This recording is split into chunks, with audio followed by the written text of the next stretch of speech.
il y a 125 millions d'années, les plaines de l'Amérique du Nord préhistorique étaient dominées par des herbivores géants, protégés par des armures naturelles impénétrables, mais une meute de prédateurs de 6 mètres était sur le point de révéler que même les chars vivants du Crétacé n'étaient pas en sécurité lorsque des griffes en fossiles de 23 centimètres et une intelligence de chasse coordonnée se combinaient pour créer la machine à tuer la plus efficace qui ait jamais marché sur 2 pattes. Abonne-toi à la chaîne, laisse ton like et commente de quelle partie du monde tu regardes parce que maintenant je vais tout te raconter.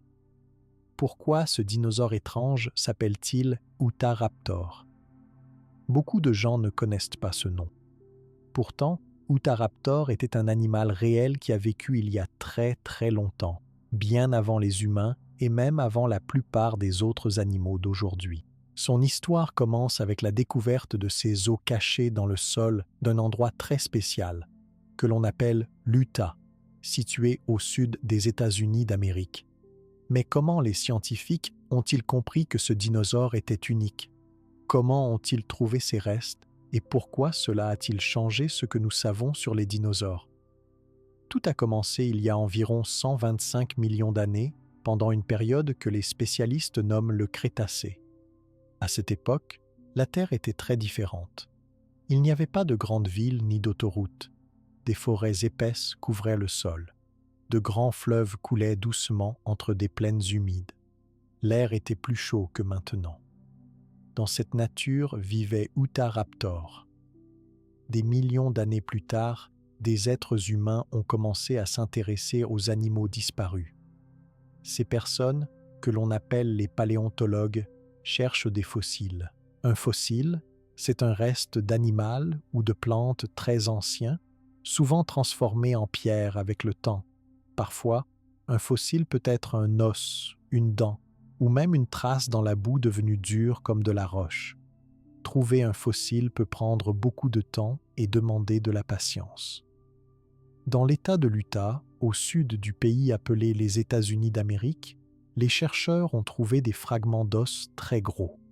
D'abord, ils ne savaient pas à quel animal ces morceaux appartenaient. Ils ont creusé doucement, retirant la terre et la poussière avec soin. Peu à peu, ils ont vu des griffes très longues, des dents pointues et des os épais. Ces restes étaient différents de ceux des autres dinosaures qu'ils connaissaient déjà. Les chercheurs ont alors étudié chaque morceau avec beaucoup d'attention. Ils ont mesuré les os. Ils ont aussi regardé leur forme, leur taille et leur épaisseur. Très vite, ils ont compris que ces fossiles appartenaient à un dinosaure qui n'avait jamais été décrit avant. Puisque les os venaient de l'Utah, ils lui ont donné ce nom, Utahraptor. En langage scientifique, raptor signifie voleur ou chasseur rapide. Utahraptor appartient à une grande famille de dinosaures qu'on appelle les Dromaeosauridés. Les Dromaeosauridés sont connus pour leur agilité et leurs puissantes griffes. Les paléontologues ont remarqué toutes ces qualités en observant les fossiles. Utahraptor était l'un des plus grands membres de cette famille.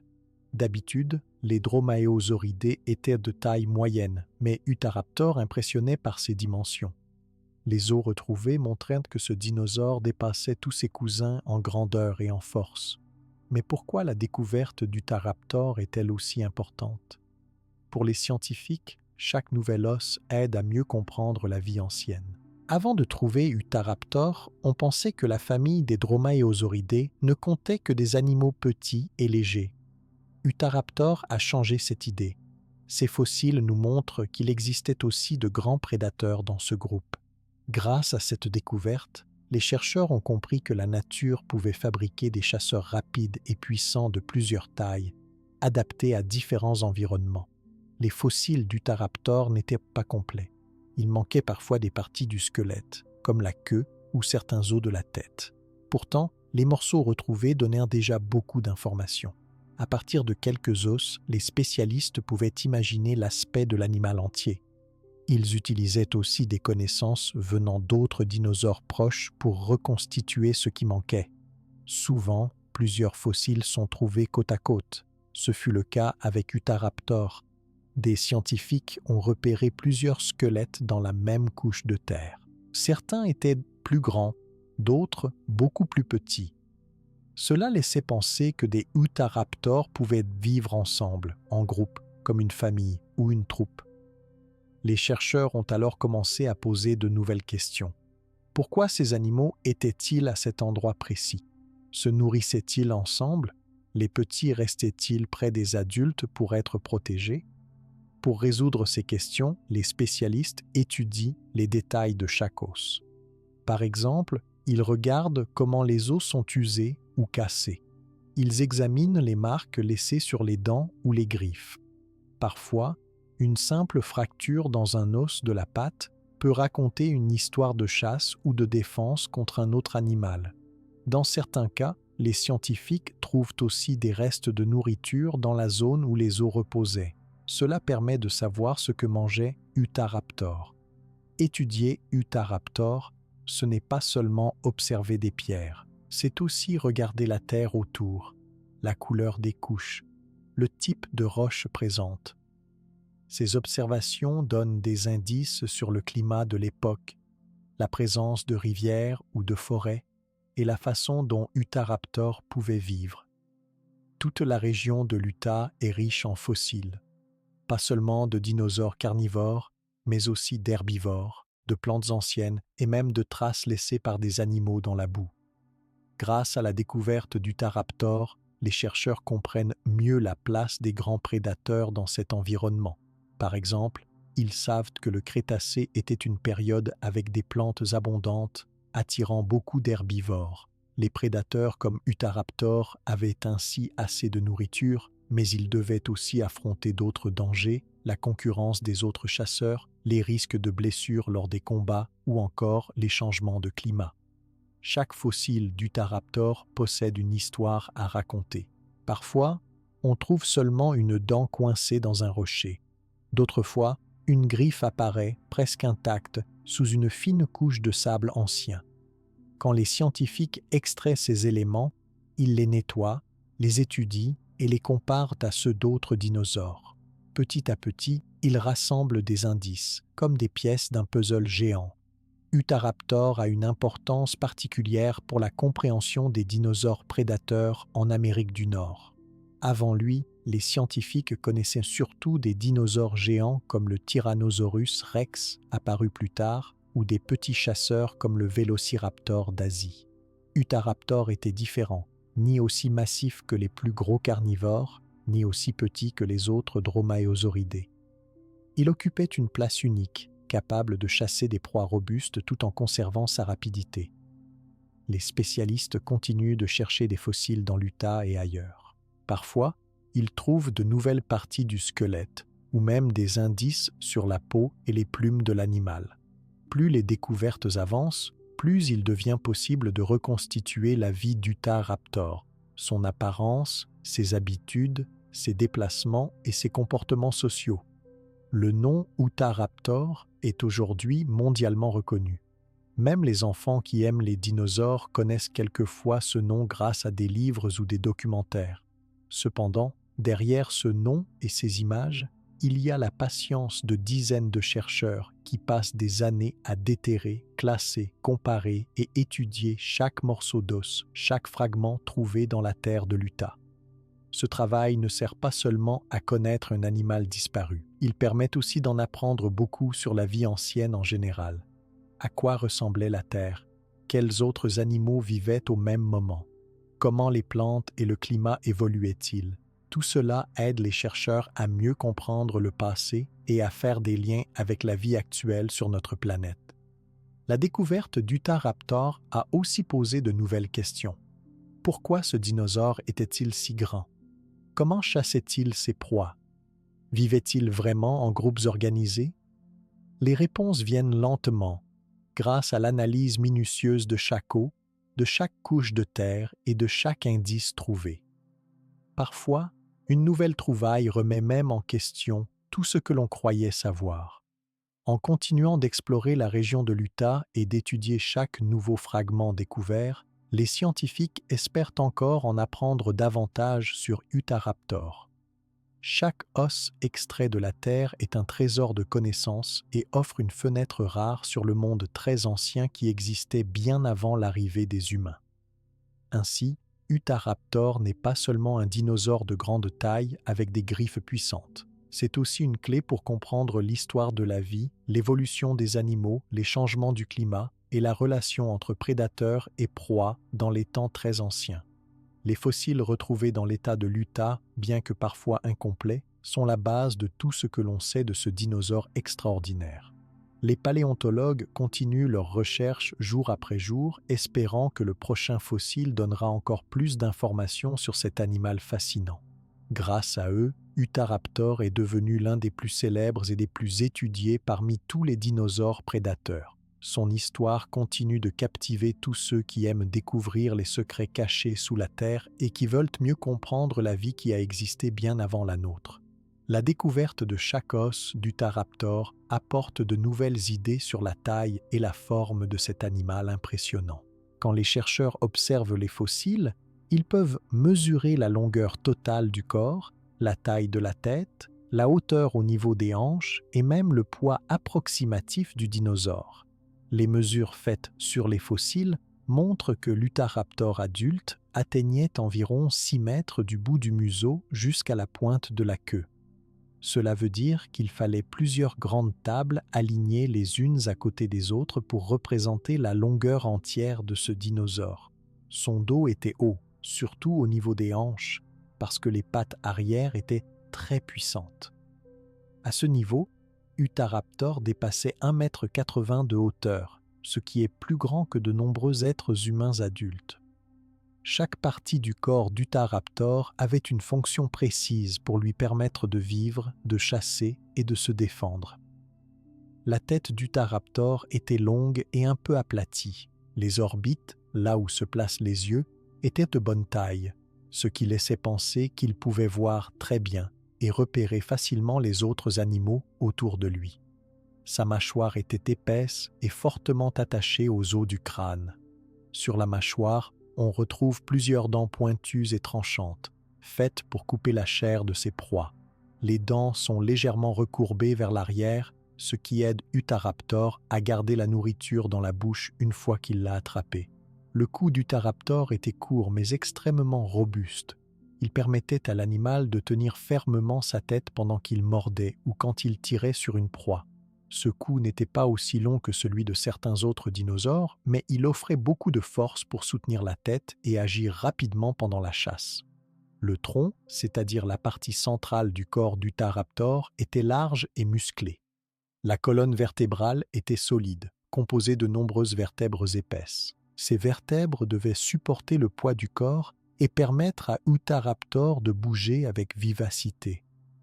Sur les côtés du tronc, les côtes formaient une sorte de cage pour protéger les organes internes, comme le cœur et les poumons. Les muscles du dos et du ventre étaient puissants, utiles pour la course et la capture des proies. Les pattes arrière d'Utahraptor étaient très longues et remplies de muscles forts. Chaque patte était composée de plusieurs os, le fémur, le tibia, le péroné, puis les os du pied eux-mêmes. Ces os étaient faits pour supporter un grand poids tout en permettant des mouvements rapides et précis. Utahraptor avait 3 doigts principaux à chaque pied, dont l'un portait une grande griffe recourbée. Les 2 autres doigts servaient surtout à supporter le corps pendant la marche ou la course. L'articulation du genou était mobile et résistante, ce qui donnait à Utahraptor la possibilité de faire des bonds ou de tourner rapidement sur le sol. Le corps d'Utahraptor ne se limitait pas à des pattes arrière puissantes. Les pattes avant, que l'on appelle aussi les bras, étaient étonnamment longues pour un dinosaure prédateur. À l'extrémité de chaque bras, il y avait 3 doigts munis de griffes tranchantes. Ces bras étaient couverts de muscles bien développés. Ils permettaient à Utahraptor d'attraper, de tenir ou de blesser ses victimes au moment de l'attaque. Les os du bras, dont l'humérus, le radius et le cubitus, étaient construits pour résister aux coups et pour supporter la tension des muscles. Il était donc capable de maintenir une proie avec force. La queue d'Utahraptor était longue et droite. Les chercheurs pensent qu'elle jouait un rôle important pour l'équilibre. Quand Utahraptor courait ou tournait d'un côté à l'autre rapidement, sa queue aidait à stabiliser tout son corps. La queue était constituée de nombreux petits os, appelés vertèbres caudales. Autour de ces os, il y avait probablement des ligaments très rigides, maintenant la queue bien droite pendant les mouvements. Cette structure permettait d'éviter que l'animal ne tombe ou ne glisse en courant après une proie. Le crâne d'Utahraptor avait d'autres aspects remarquables. Sur le devant de la tête, les narines étaient bien situées, permettant à Utahraptor de sentir toutes les odeurs de son environnement. Les narines étaient ouvertes sur les côtés du museau, juste au-dessus des dents. Le palais, qui forme le toit de la bouche, était solide. Il offrait un appui ferme pour la mâchoire. Vers l'arrière du crâne, les os étaient renforcés pour absorber les forces quand l'animal mordait. Les dents étaient une caractéristique essentielle de la tête d'Utahraptor. Sur les fossiles, les chercheurs ont compté de nombreuses dents fines, pointues et légèrement courbées. Leur base était solide, bien ancrée dans la mâchoire. Chaque dent pouvait couper très nettement la viande. Souvent, des marques d'usure apparaissent sur ces dents, ce qui montre que l'animal les utilisait pour déchirer la chair et parfois broyer de petits os. La peau exacte d'Utahraptor n'a jamais été retrouvée, mais grâce à l'étude de certains fossiles proches, les chercheurs pensent qu'elle était recouverte de plumes. Ces plumes n'étaient pas comme celles des oiseaux qui volent aujourd'hui. Elles étaient plus courtes, plus épaisses et servaient probablement à garder le corps au chaud. Les plumes offraient aussi une protection contre les griffures lors de combats avec d'autres animaux. Même si on ne connaît pas la couleur exacte des plumes, il est possible qu'elles soient sombres pour se cacher dans les forêts ou rayées pour mieux tromper les yeux des proies. Les muscles d'Utahraptor étaient très importants pour sa façon de survivre. Ils couvraient presque tout le squelette, ajoutant de la force et de la rapidité. Les muscles des pattes arrière étaient spécialement développés pour permettre à Utahraptor de faire des courses rapides sur de courtes distances. Il ne courait pas très longtemps, mais il pouvait accélérer brusquement pour surprendre une proie. Les bras et les mains musclés aidaient à s'agripper et à combattre. À l'intérieur du torse, Utahraptor possédait des poumons efficaces. Ils facilitaient la respiration, surtout pendant des efforts violents comme la course ou la chasse. Les paléontologues pensent également que ce dinosaure avait un cœur puissant, capable de pomper le sang rapidement vers tous les muscles. Cette adaptation était un avantage important pour un prédateur. Utahraptor était aussi un dinosaure très lourd. Un adulte pouvait peser plus de 500 kg. Ce poids élevé était principalement porté par ses pattes arrière robustes. Parfois, les jeunes Utahraptors étaient beaucoup plus légers, car ils n'avaient pas encore terminé leur croissance. Les bébés étaient petits et fragiles, mais ils grandissaient vite quand les conditions étaient favorables. En observant la façon dont les os d'Utahraptor s'emboîtent, les chercheurs comprennent comment ils bougeaient. Les articulations des jambes laissaient assez de liberté pour courir, sauter ou grimper sur sa proie. Les doigts des mains étaient écartés, prêts à saisir rapidement. La tête restait plutôt droite, ce qui aidait à suivre les mouvements devant lui. Avec ces caractéristiques, Utahraptor pouvait poursuivre activement ses proies ou leur tendre une embuscade. Certains os d'Utahraptor possèdent de petites marques qui montrent la présence de ligaments forts. Ces ligaments joignent les os entre eux et empêchent les blessures. Chez Utahraptor, cela était vital pour un animal qui bouge beaucoup et vite. Les muscles et les tendons reliaient les os des bras et des jambes, rendant chaque mouvement précis et puissant. La structure solide des os d'Utahraptor explique aussi qu'il pouvait encaisser des chocs. Les os de la hanche étaient larges, ce qui permettait de soutenir le corps. Le bassin était formé pour accueillir de gros muscles, utiles pour la marche, la course ou même pour donner des coups de patte. Les côtes protégeaient le torse et la cage thoracique empêchait les blessures graves lors d'un combat avec une grande proie ou avec un rival.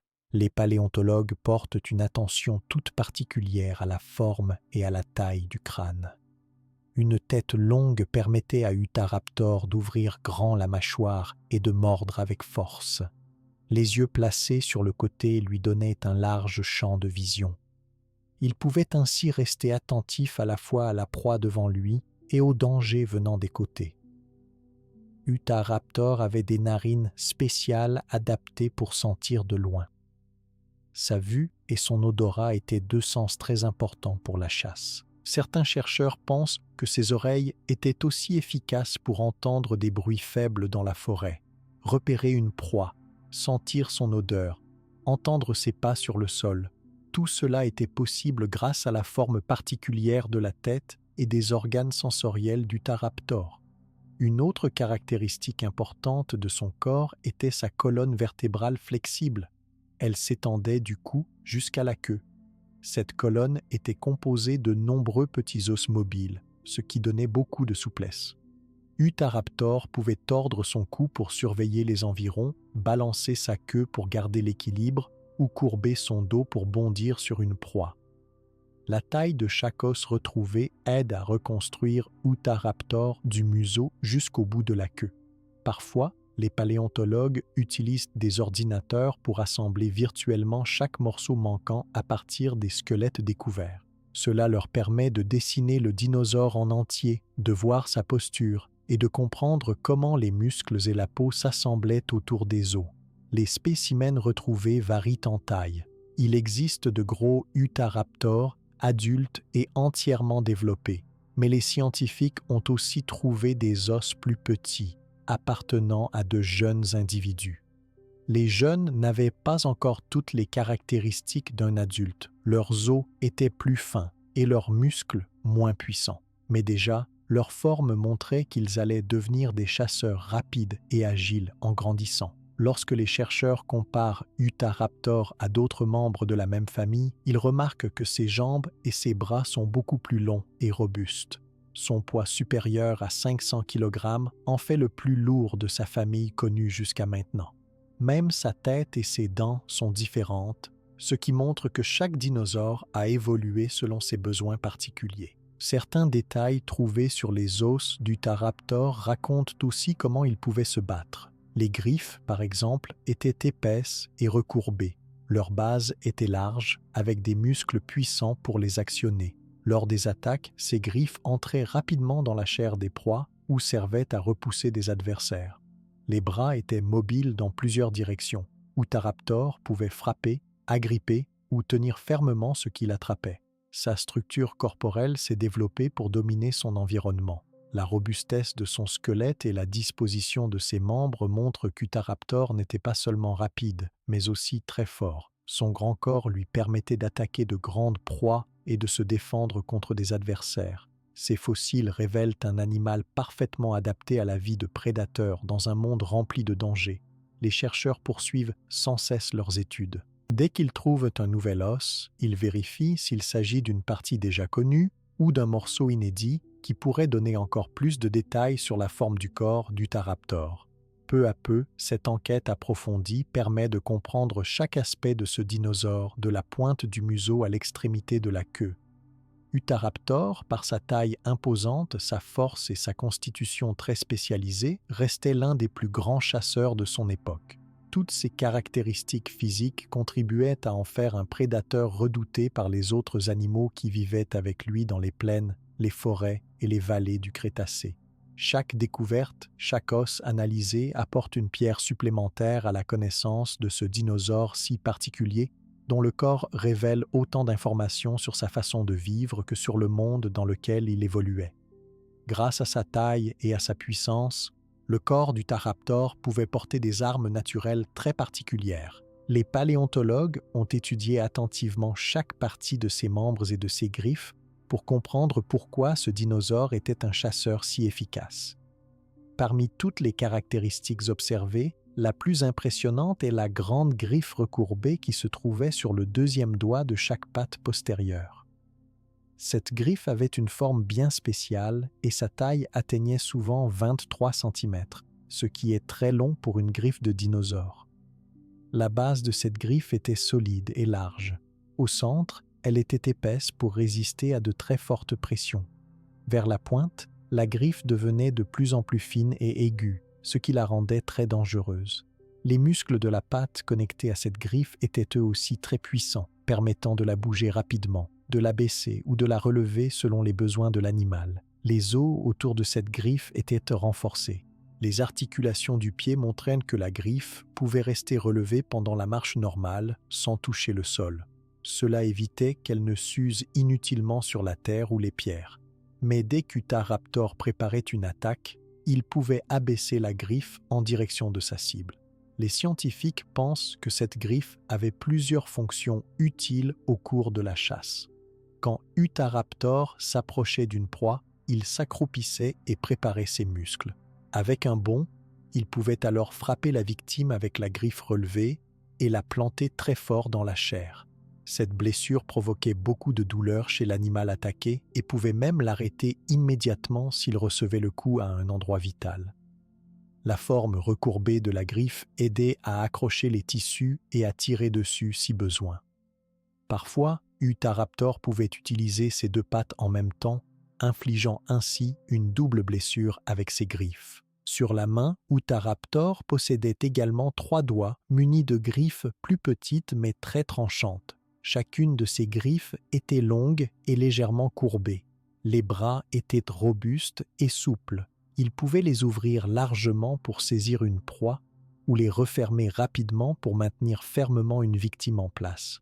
Après avoir bondi sur sa proie, Utahraptor agrippait avec ses mains et utilisait à nouveau ses griffes pour empêcher qu'elle ne s'échappe. La force des doigts permettait de percer la peau et de rester accroché même si l'animal essayait de se débattre. Les dents d'Utahraptor représentaient une autre arme redoutable. Dans la mâchoire supérieure et inférieure, on retrouve de nombreuses dents acérées qui étaient bien fixées à l'os. Leur forme fine et tranchante était idéale pour couper la viande et abîmer les tissus de la proie. Les spécialistes qui examinent ces dents au microscope trouvent souvent de petites rayures et des cassures sur leurs bords, signe d'une utilisation fréquente. Cela montre qu'Utahraptor devait mordiller et tirer souvent sur la chair de ses victimes lorsqu'il chassait ou se nourrissait. La disposition de ses dents sur la mâchoire était telle que, lorsque Utahraptor mordait, il pouvait garder très fermement ce qu'il avait attrapé. La mâchoire elle-même était large, avec des muscles forts qui permettaient d'ouvrir la bouche en grand et de refermer d'un coup sec.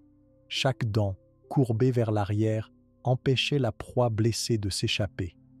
Les nombreux muscles autour de la mâchoire envoyaient une grande force, suffisante pour couper la chair ou même casser de petits os.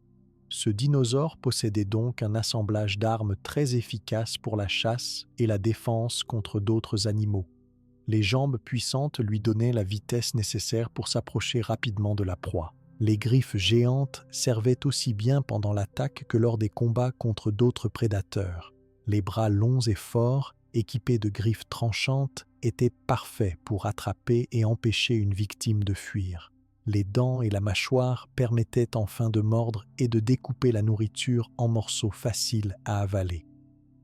Les fossiles révèlent parfois la manière dont ces armes ont été utilisées.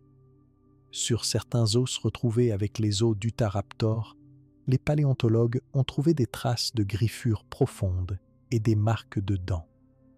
Cela indique qu'Utahraptor attaquait ses proies, souvent avec violence.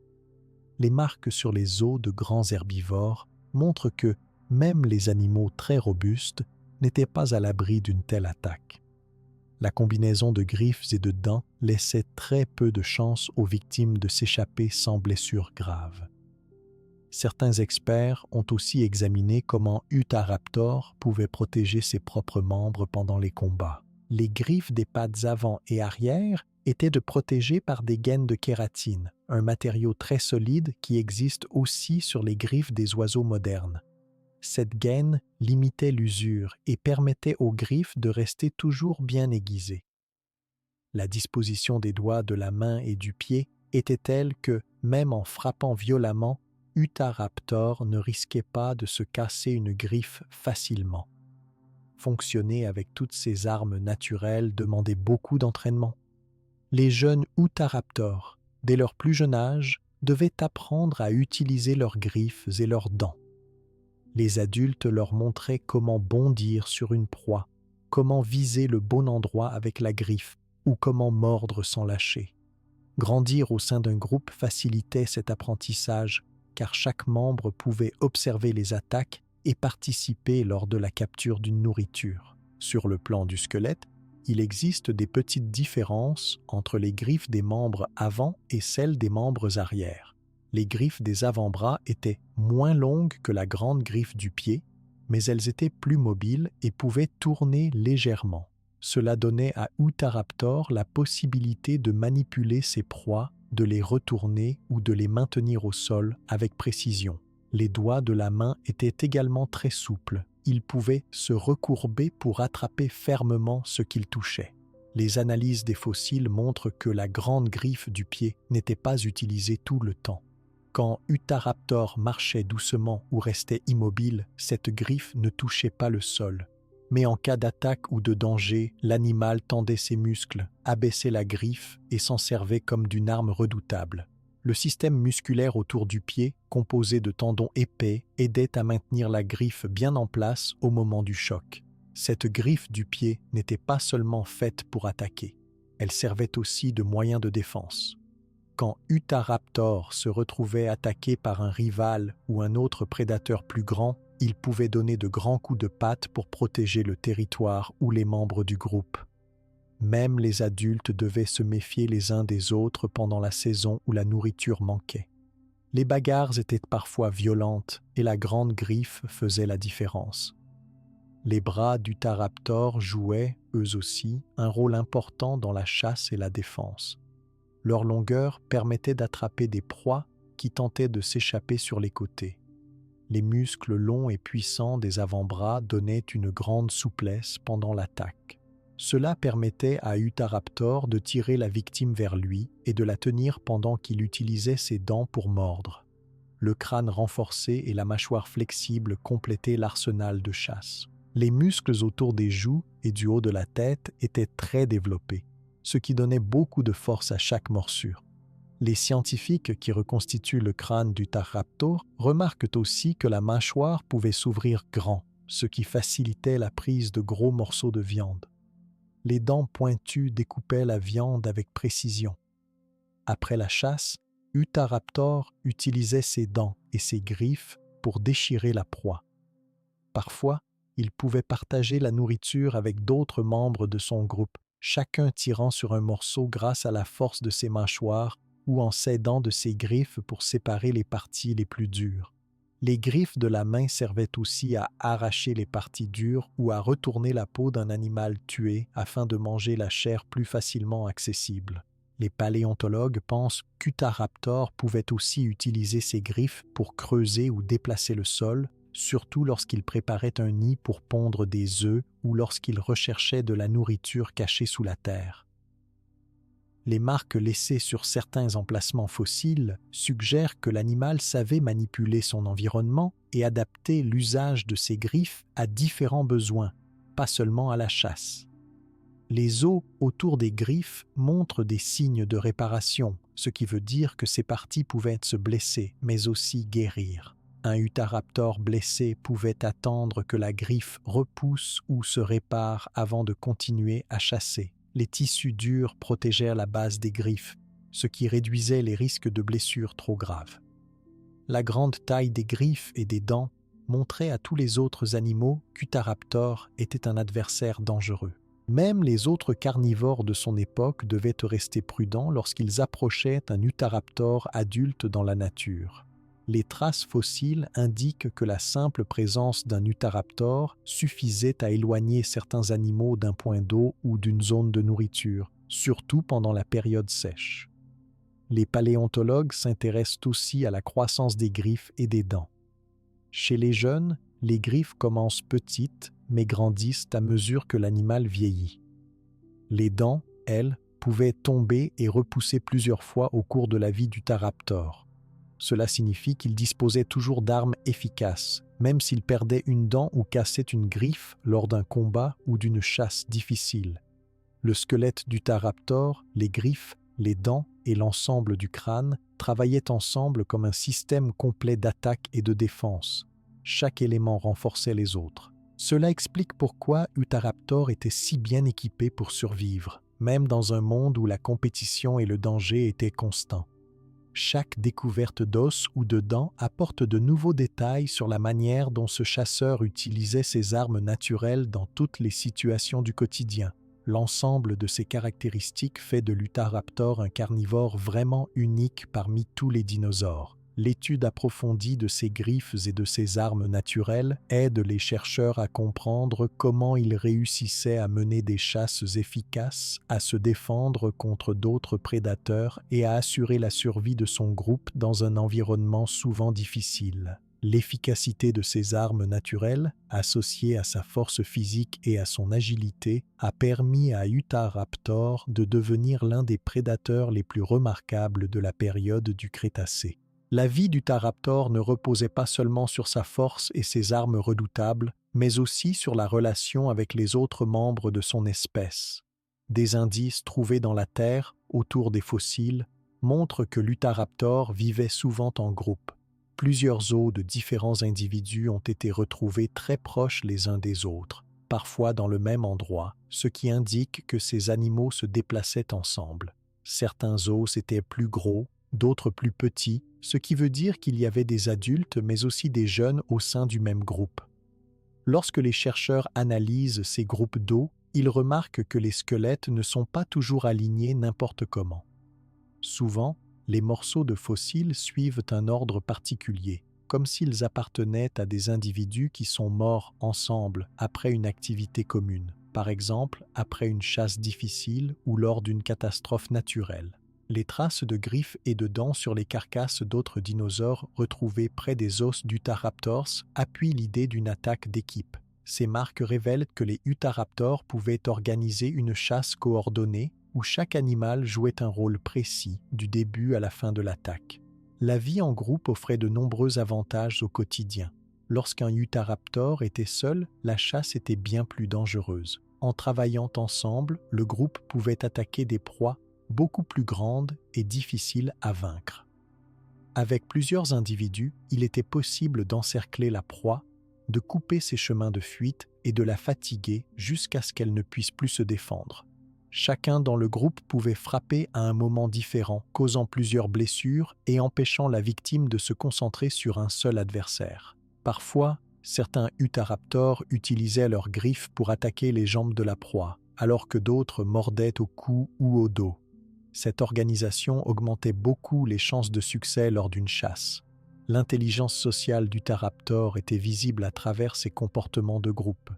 Pour que chacun connaisse sa place au cours d'une attaque, il fallait être capable de communiquer et de comprendre les gestes de ses compagnons. Même sans parole, Utahraptor pouvait utiliser des mouvements de tête, des cris, des postures, ou encore la position de sa queue pour indiquer une intention d'attaque ou un danger proche. Les jeunes apprenaient en observant les adultes et participaient petit à petit aux activités du groupe. Ils ne prenaient pas part aux premières attaques, mais regardaient comment les adultes encerclaient la proie, utilisaient leurs griffes et leurs dents et coopéraient pour réussir à attraper un animal qui voulait fuir. La protection des petits était aussi beaucoup plus facile avec plusieurs adultes dans le groupe. Quand un jeune Utahraptor risquait de se perdre ou de croiser un autre prédateur, les adultes se mettaient entre le danger et le petit pour le défendre. Ce mode de vie collectif augmentait la survie des jeunes et permettait au groupe de rester plus longtemps ensemble, même quand la nourriture était rare ou que des dangers naturels menaçaient.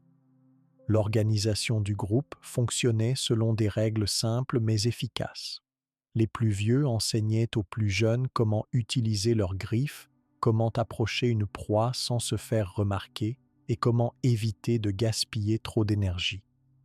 Quand un individu trouvait une source de nourriture, il pouvait la signaler aux autres grâce à des cris brefs ou à des gestes avec la tête et la queue. Lorsqu'un danger arrivait, comme un autre grand prédateur ou une tempête soudaine, le groupe se rassemblait d'un côté ou fuyait dans la même direction pour éviter de se disperser.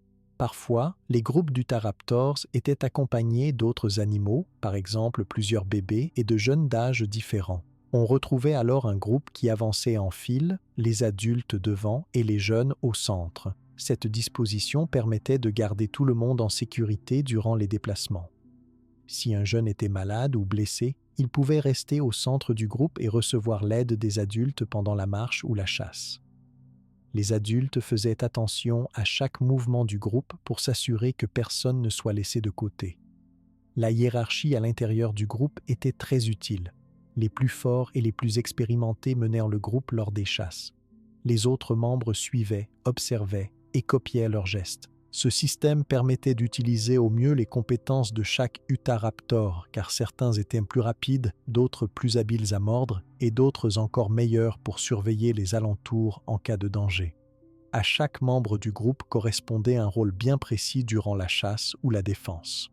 Les paléontologues pensent aussi qu'Utahraptor utilisait des cris courts et puissants pour communiquer, surtout lorsqu'ils se déplaçaient dans une grande forêt ou dans des zones où la visibilité était faible.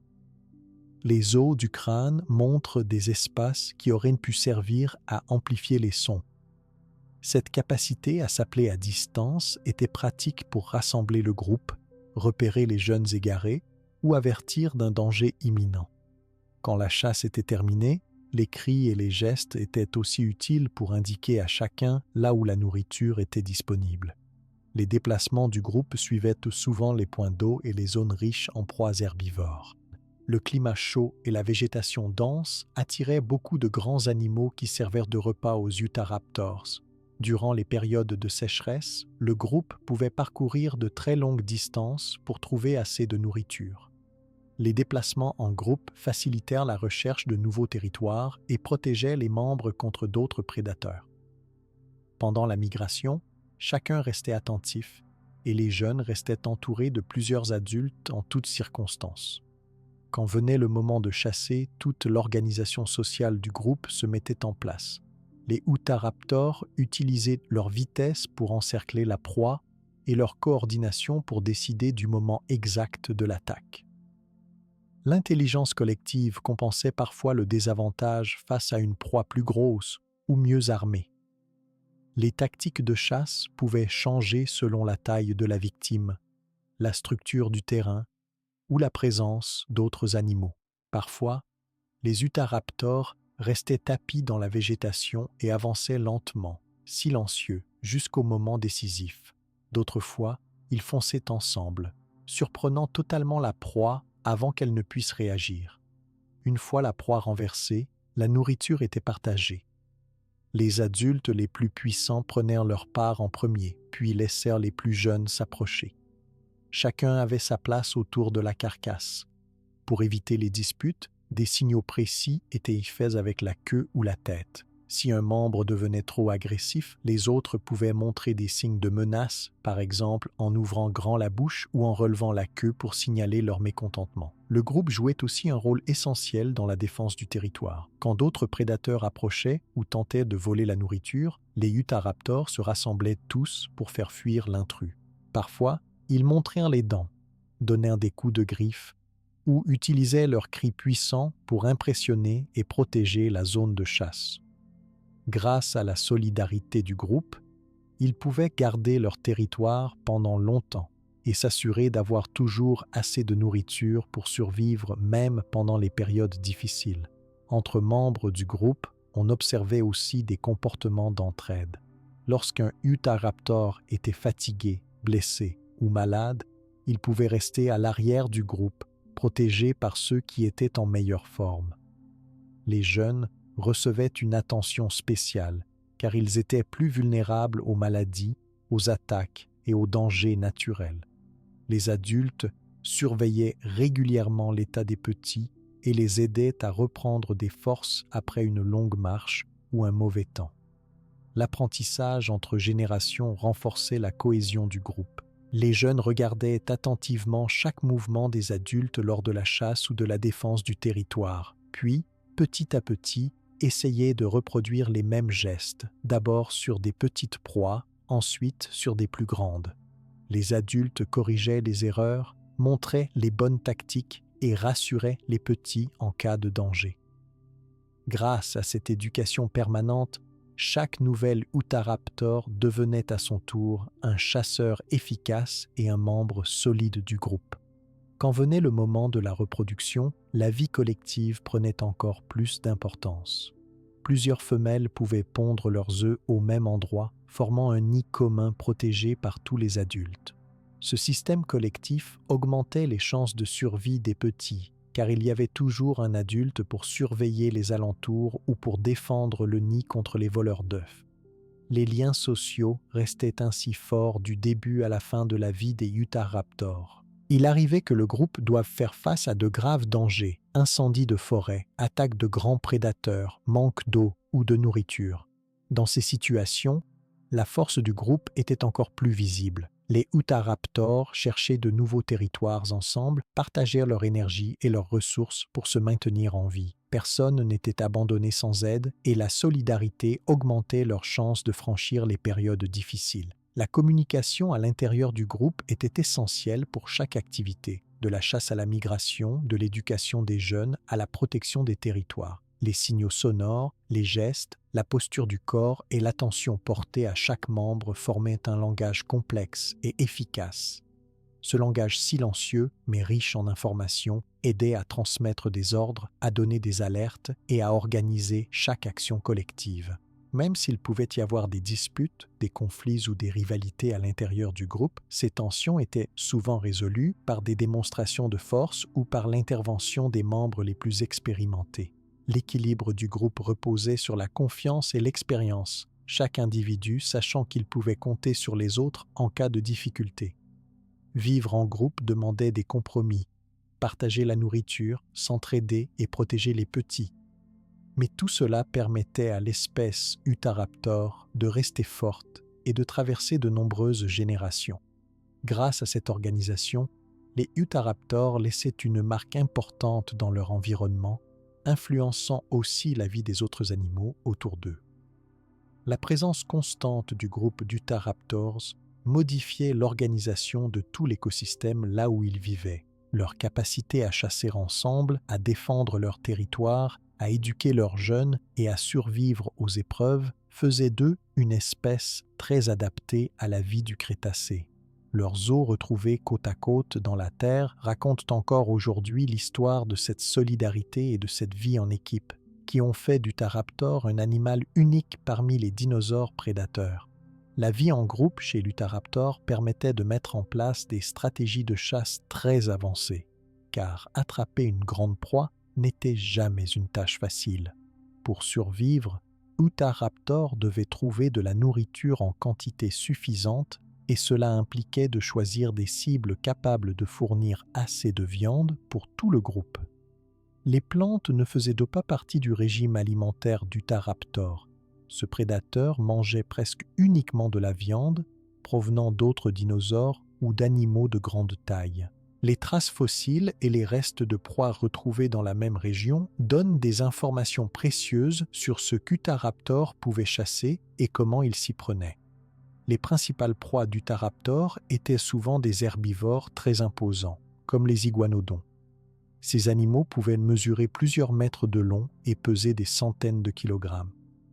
Leur peau était souvent épaisse et résistante, parfois protégée par des épines ou des bosses osseuses.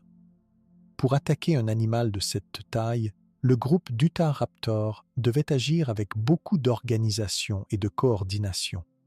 Chaque membre prenait une position stratégique autour de la proie en se répartissant sur ses côtés ou derrière elle afin de couper toutes les voies de fuite possibles et de diminuer ses défenses. Avant l'attaque, les Utahraptors observaient leur proie et étudiaient ses mouvements. Ils attendèrent parfois longtemps, cachés dans la végétation ou immobiles, analysant les habitudes de l'animal choisi. Les membres les plus expérimentés donnèrent le signal au reste du groupe. Le choix du moment pour attaquer était essentiel. Il valait mieux attendre que la proie soit isolée ou fatiguée, loin de la protection des autres membres du troupeau. Il arrivait aussi que les Utahraptors choisissent des individus plus vieux, blessés ou malades, car ils étaient plus faciles à attraper et présentaient moins de risques lors de l'attaque. Quand le groupe décidait d'agir, chaque Utahraptor avançait avec précaution. Certains couraient en cercle pour pousser la proie vers une direction, pendant que d'autres bloquèrent le passage devant elle.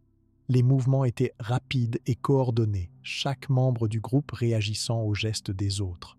Si la proie tentait de s'enfuir sur la droite, un Utahraptor surgissait pour l'en empêcher.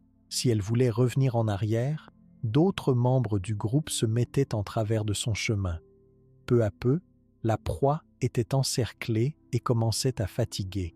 Les Utahraptors utilisaient alors leurs griffes puissantes pour blesser les parties sensibles comme les pattes arrière ou le ventre.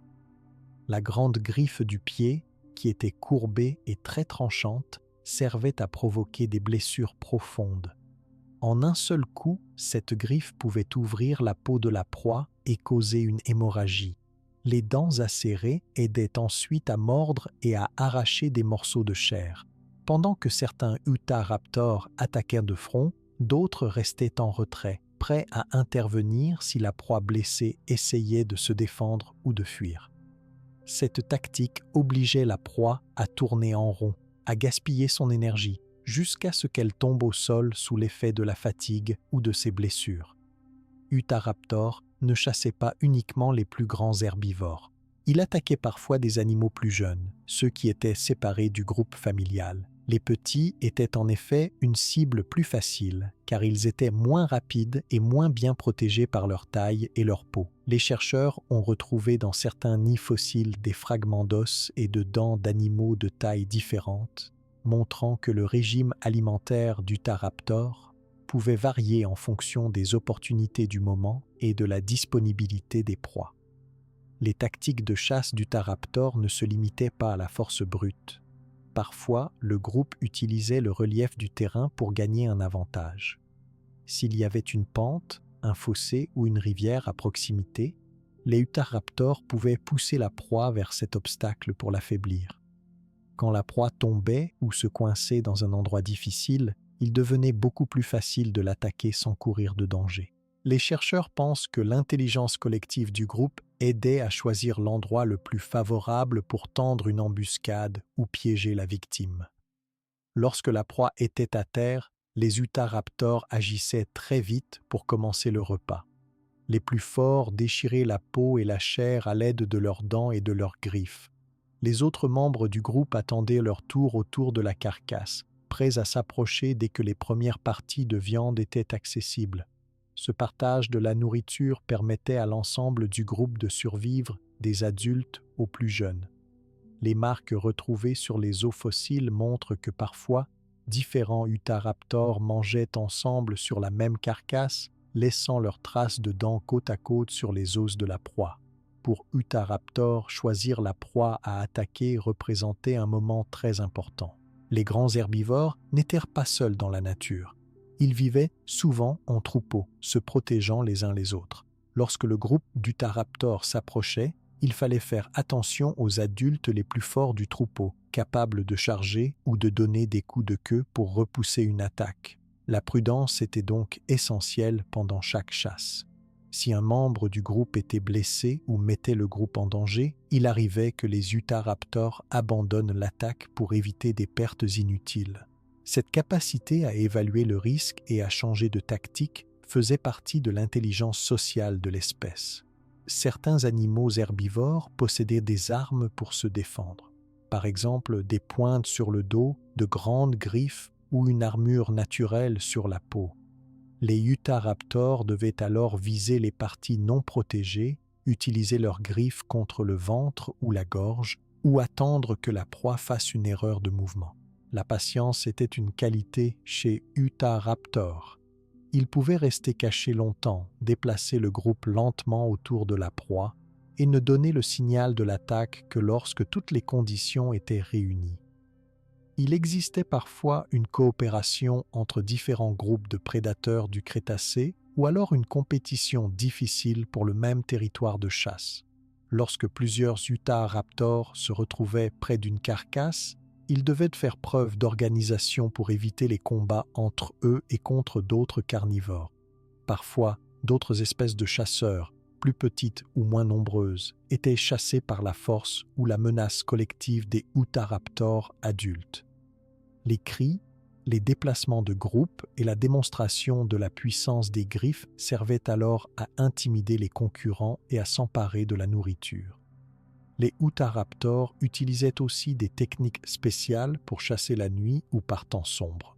Leur vue développée leur permettait d'observer les mouvements des proies, même avec très peu de lumière. L'odorat, lui aussi très développé, était utile pour repérer les traces laissées par les animaux herbivores sur le sol.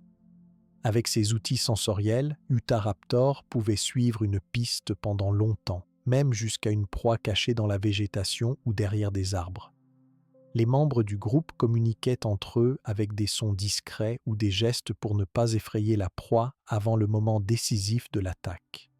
Hormis les grands dinosaures herbivores, Utahraptor pouvait aussi s'en prendre à des animaux de taille plus modeste, comme de petits reptiles ou des mammifères anciens.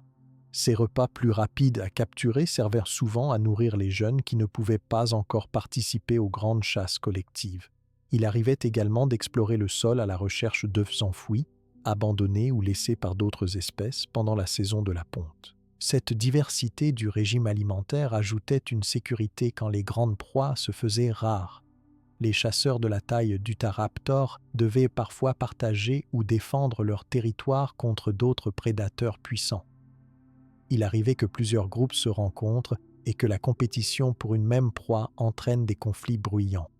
Parfois, des traces de blessures anciennes sur les fossiles d'Utahraptor montrent que ces rencontres pouvaient être violentes, chaque groupe cherchant à protéger l'accès à la nourriture et à assurer la sécurité de ses membres. La stratégie d'attaque d'Utahraptor était donc très flexible. Il pouvait s'adapter aux conditions du terrain, à l'état de santé des membres de son propre groupe, à la taille et la force de la proie visée et à la présence d'autres carnivores dans la même région.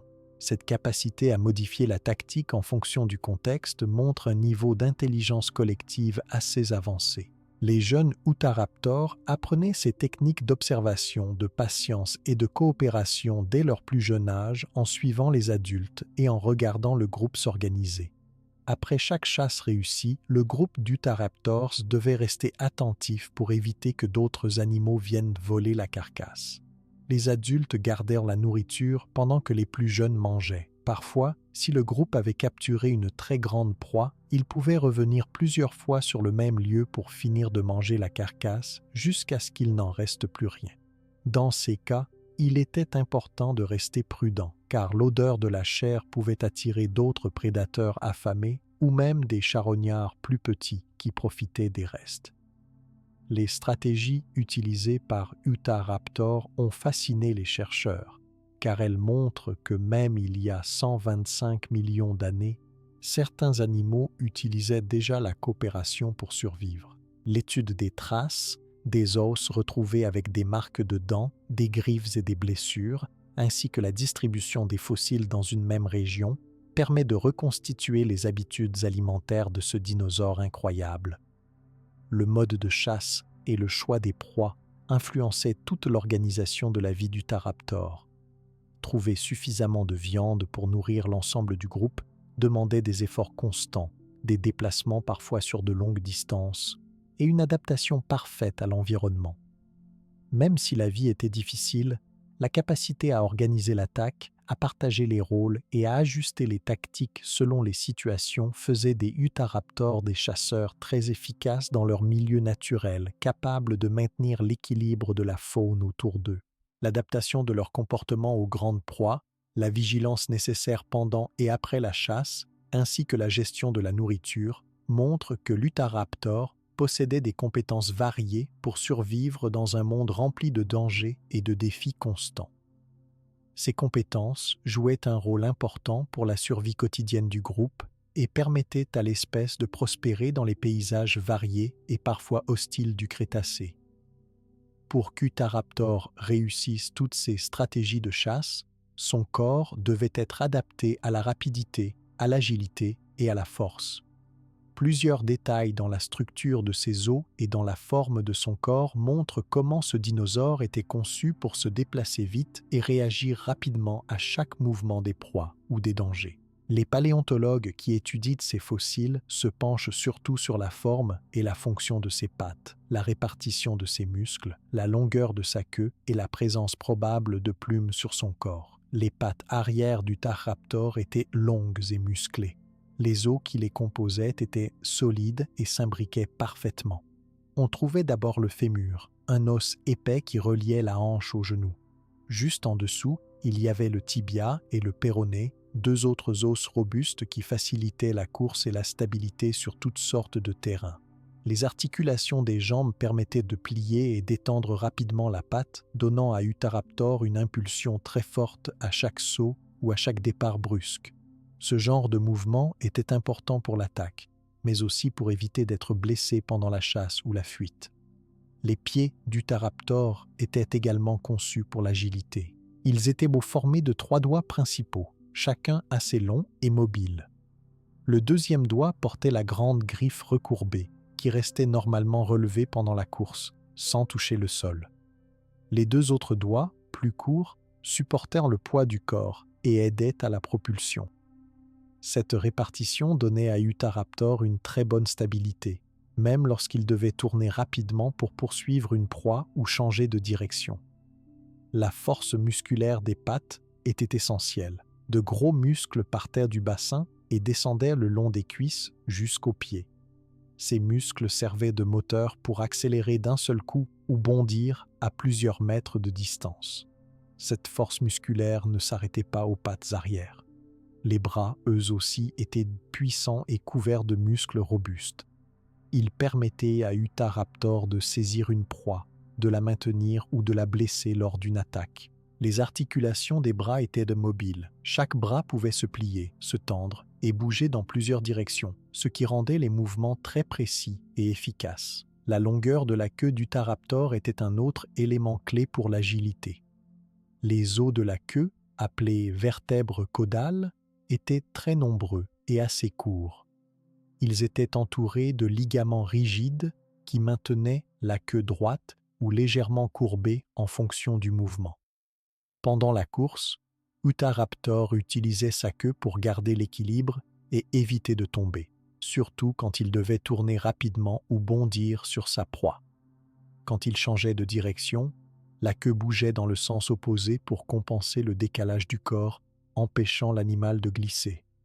L'adaptation d'Utahraptor à la vitesse et à l'agilité ne dépendait pas seulement de ses os ou de ses muscles. Sa peau possédait probablement des plumes, comme l'indiquent certains petits points sur les fossiles des membres de sa famille. Ces plumes étaient courtes et épaisses. Elles ne servaient pas à voler parce que les bras étaient trop petits pour porter l'animal dans les airs. Les plumes servaient surtout à isoler le corps contre le froid, à protéger la peau des coupures ou des griffures et à éviter les blessures lors des combats ou en traversant des forêts épaisses. La présence de plumes pouvait aussi aider à réguler la température corporelle, car le climat du Crétacé connaissait des saisons froides et chaudes. Utahraptor avait un squelette souple et léger pour sa taille. Les os étaient creux à l'intérieur, ce qui allégeait le poids total du corps sans perdre de solidité. Cela permettait à l'animal de courir très vite sur de courtes distances, d'esquiver les attaques d'autres grands prédateurs et de poursuivre des proies agiles sur de longues distances. Le plus souvent, Utahraptor utilisait la surprise et la vitesse pour s'approcher au plus près d'un animal avant de bondir et de frapper soudainement avec ses griffes ou ses dents. La position des yeux sur la tête donnait à Utahraptor une excellente vision de la profondeur. Les orbites étaient les placées un peu plus vers l'avant du crâne, ce qui permettait de juger précisément la distance entre lui et sa proie. L'animal pouvait ainsi choisir le bon moment pour attaquer et éviter de perdre l'équilibre lors d'un saut. La ligne du museau, droite et étroite, rendait le visage plus aérodynamique et facilitait la progression rapide à travers la végétation. La respiration d'Utahraptor était adaptée à l'effort physique. Ses poumons étaient grands et efficaces, assurant un bon échange d'air même lors de la course. Les narines étaient placées sur le devant du museau pour aspirer plus facilement l'air frais. Ce système diminuait la fatigue pendant la chasse et permettait d'enchaîner des efforts intenses sans s'épuiser trop vite. Parmi les autres adaptations pour l'agilité, la forme du bassin donnait beaucoup de liberté aux membres pour bouger dans toutes les directions. Les articulations de la hanche étaient larges et mobiles, offrant une bonne amplitude de mouvement pour la course ou le saut. Cela laissait à Utahraptor la possibilité de changer de direction très vite, de bondir ou de s'accroupir discrètement avant une attaque. La structure légère du corps, le poids réparti sur les pattes robustes La queue équilibrée et les muscles puissants donnaient à Utahraptor des capacités hors du commun pour capturer des proies ou échapper au danger. Sur le terrain, il pouvait évoluer facilement dans des paysages variés, des plaines ouvertes, des forêts denses, ou les rives de rivières où le sol était glissant. La flexibilité de sa colonne vertébrale lui permettait d'allonger ou de contracter son dos selon la situation pour passer sous des branches basses ou sauter par-dessus des obstacles naturels. Ce dinosaure pouvait aussi se déplacer en silence lorsqu'il approchait d'une proie. Ses pattes, couvertes de coussinets charnus, absorbaient une partie des sons lors de la marche. Les griffes restaient relevées pour éviter de toucher le sol et de faire du bruit. L'ensemble des membres bougeait avec souplesse, et la tête restait basse pour garder un œil sur la proie et sur les autres membres du groupe. Pendant la chasse, Utahraptor utilisait souvent la vitesse pour surprendre les animaux herbivores. S'il fallait poursuivre longtemps, il alternait les accélérations et les mouvements furtifs pour économiser son énergie jusqu'au moment décisif. Une fois qu'un membre du groupe avait réussi à blesser la proie, les autres se précipitaient pour encercler et empêcher toute fuite supplémentaire. Les changements rapides de direction grâce à la bonne coordination entre la queue, les pattes et les bras rendaient Utahraptor très difficile à éviter pour ses victimes. La croissance d'Utahraptor accentuait ses qualités. Les jeunes apprenaient les mouvements rapides avec les adultes, jouaient à courir, à tourner, à sauter sur de petits objets ou sur des proies mortes. L'entraînement quotidien permettait à chaque individu de développer l'agilité et la précision nécessaires à la chasse et à la défense. Les adultes surveillaient les jeunes pour éviter les blessures pendant leur jeu et leur montraient petit à petit comment utiliser leur force sans perdre d'équilibre. L'ensemble des muscles du corps, du cou jusqu'à la queue, assurait une circulation rapide de la force lors de chaque mouvement. Le dos solide, soutenu par de grandes vertèbres, encaissait les chocs des bonds sans se casser.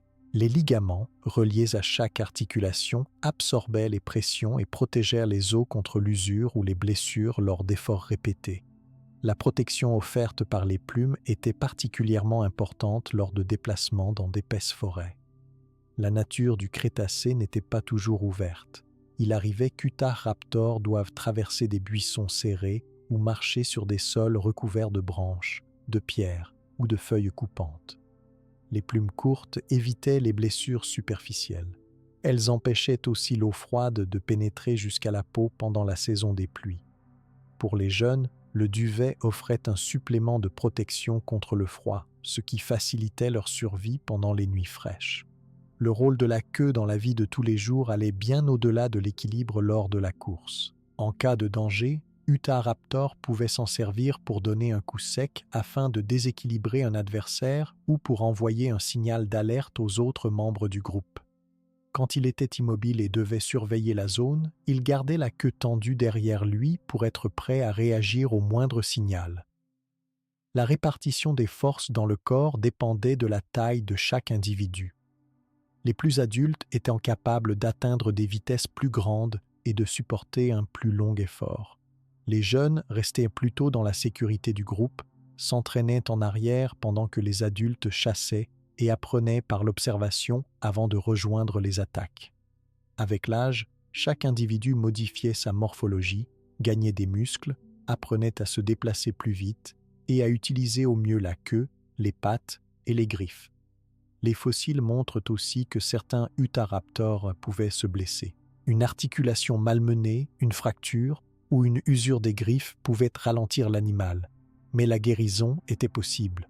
Le corps d'Utahraptor réparait les petites blessures, remplaçait les dents abîmées et laissait la force musculaire compenser un défaut de mobilité temporaire. Les adultes protégeaient les blessés du groupe et leur laissaient le temps nécessaire pour récupérer. La capacité à s'adapter à différents milieux naturels est l'un des éléments qui explique la réussite d'Utahraptor pendant la période du Crétacé.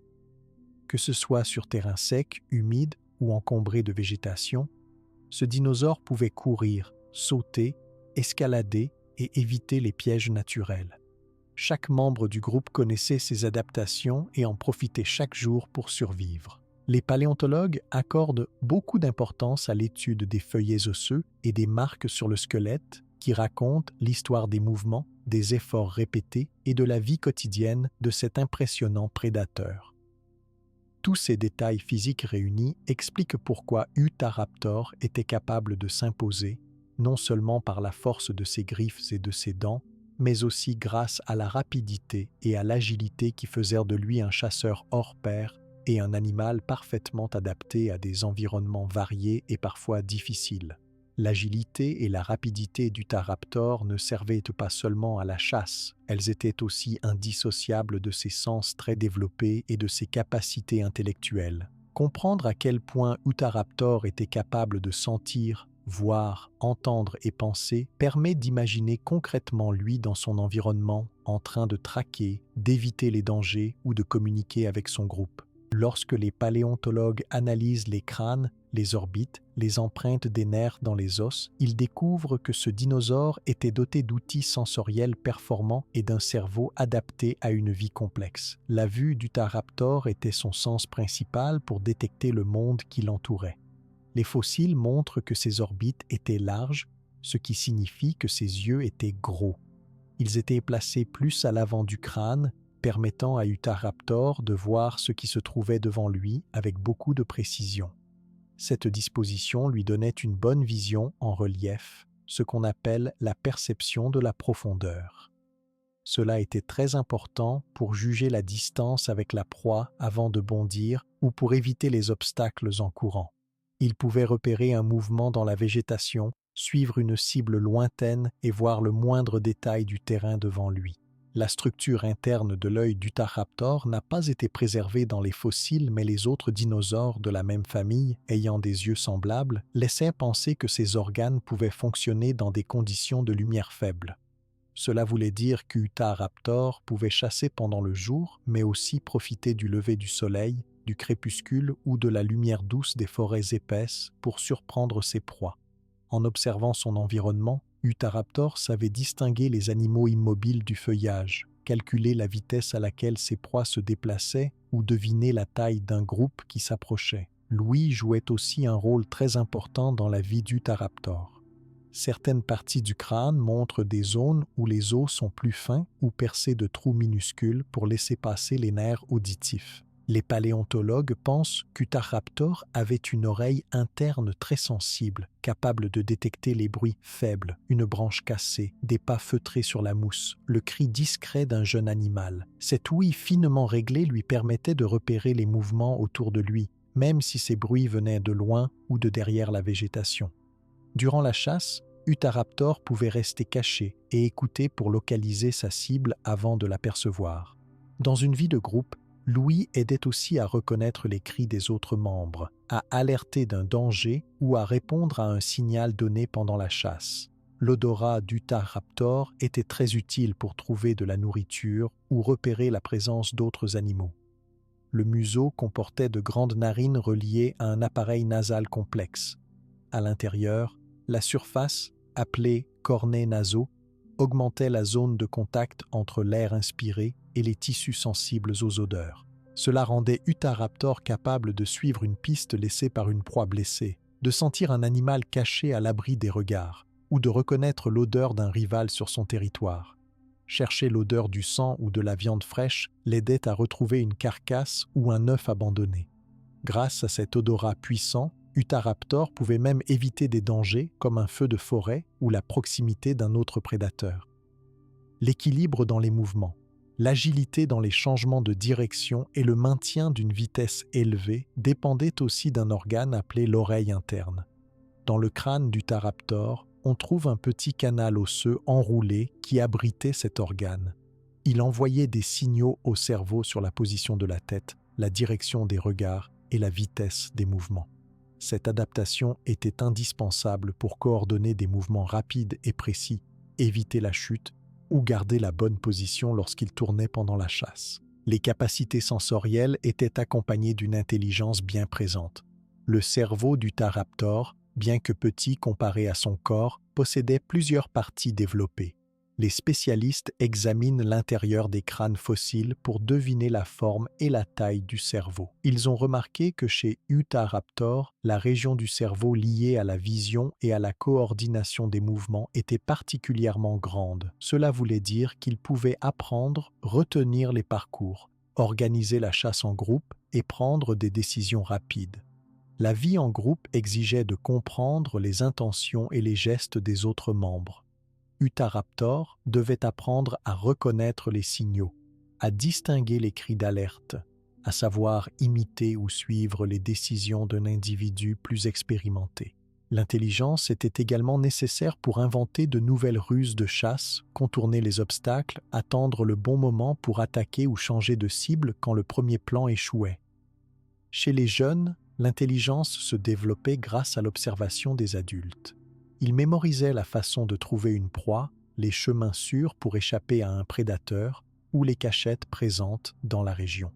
Cette capacité à apprendre par imitation faisait que même un jeune Utahraptor pouvait devenir un membre utile du groupe dès qu'il avait compris les règles et les gestes adaptés à chaque situation. La mémoire permettait aussi de reconnaître les lieux. Utahraptor se souvenait des endroits où la nourriture était abondante, des points d'eau sûrs ou des territoires à éviter à cause de la présence d'un danger régulier. Il pouvait retrouver un site de nidification, reconnaître un vieux sentier ou éviter un terrain devenu dangereux après un orage ou un incendie de forêt. La communication entre individus était facilitée par le développement de signaux sonores et de gestes. Les vocalisations étaient variées, allant de simples cris brefs pour rassembler le groupe à des sons graves pour intimider ou avertir. Les mouvements de la queue, des bras, la posture de la tête servaient aussi à donner des indications précises, comme le début d'une attaque, la découverte d'une proie ou la reconnaissance d'un territoire par un autre groupe. La défense contre les prédateurs nécessitait une attention de tous les instants. L'ouïe, la vue et l'odorat travaillaient ensemble pour détecter tout changement dans l'environnement. À la moindre alerte, un adulte lançait un cri, tous se mettaient en mouvement. Les petits étaient poussés vers le centre du groupe, les adultes prenaient position autour pour faire face à la menace. Il fallait parfois décider très vite de fuir, de combattre ou de se cacher selon la nature du risque rencontré. Lorsque la chasse était prévue, l'intelligence collective était mise à contribution. Avant d'encercler la proie, les Utahraptors devaient évaluer la taille du groupe adverse, repérer les dangers du terrain, juger la distance de fuite possible de leur cible. Chacun suivait les instructions des membres les plus expérimentés. Les plans pouvaient être changés à la dernière minute selon le comportement de l'animal poursuivi. L'échange d'informations passait parfois par la reconnaissance des traces de pas, des marques sur les arbres ou des restes de proies abandonnées. Utahraptor observait son environnement et adaptait ses actions d'après les indices trouvés sur le sol. Cela simplifiait la recherche de nourriture, aidait à éviter de repasser dans une zone déjà exploitée et permettait de dominer la concurrence avec les autres prédateurs. La capacité à comprendre l'effet de ses propres actions est un signe d'intelligence dans le monde animal. Utahraptor était capable de remarquer que certaines stratégies de chasse réussissaient mieux que d'autres, que certaines zones attiraient plus de proies, ou que la répartition de la nourriture changeait avec les saisons. Il pouvait changer ses habitudes, suivre de nouvelles pistes, organiser des expéditions plus longues si le besoin s'en faisait sentir. Dans la vie de tous les jours, l'intelligence et les sens étaient essentiels à la survie individuelle et collective. Suivre une piste, écouter un bruit, repérer une odeur, communiquer un danger, reconnaître un individu familier, ces gestes simples mais précis étaient quotidiens dans le groupe d'Utahraptor. Leur apprentissage par imitation, leur résistance à l'erreur, leur adaptation permanente rendaient ces dinosaures bien armés pour survivre dans un environnement changeant. Dans la nature, Utahraptor devait faire face à des difficultés multiples. Nouveaux dangers, pénurie de proies, concurrence avec d'autres espèces, maladies chez les jeunes, blessures des adultes ou brusques changements de climat. L'attention, la rapidité de réaction, la capacité à évaluer la meilleure option expliquent pourquoi Utahraptor est resté un grand prédateur du Crétacé pendant plusieurs millions d'années. Les études fossiles montrent aussi que les blessures sur les os témoignent parfois de guérison. Cela veut dire qu'Utahraptor faisait attention à ses réactions, meuble ses risques et pouvait choisir d'éviter certains combats pour guérir plus facilement. Sa mémoire lui permettait d'apprendre de ses accidents, de ne pas répéter des erreurs et de favoriser la survie de lui-même ou de son groupe.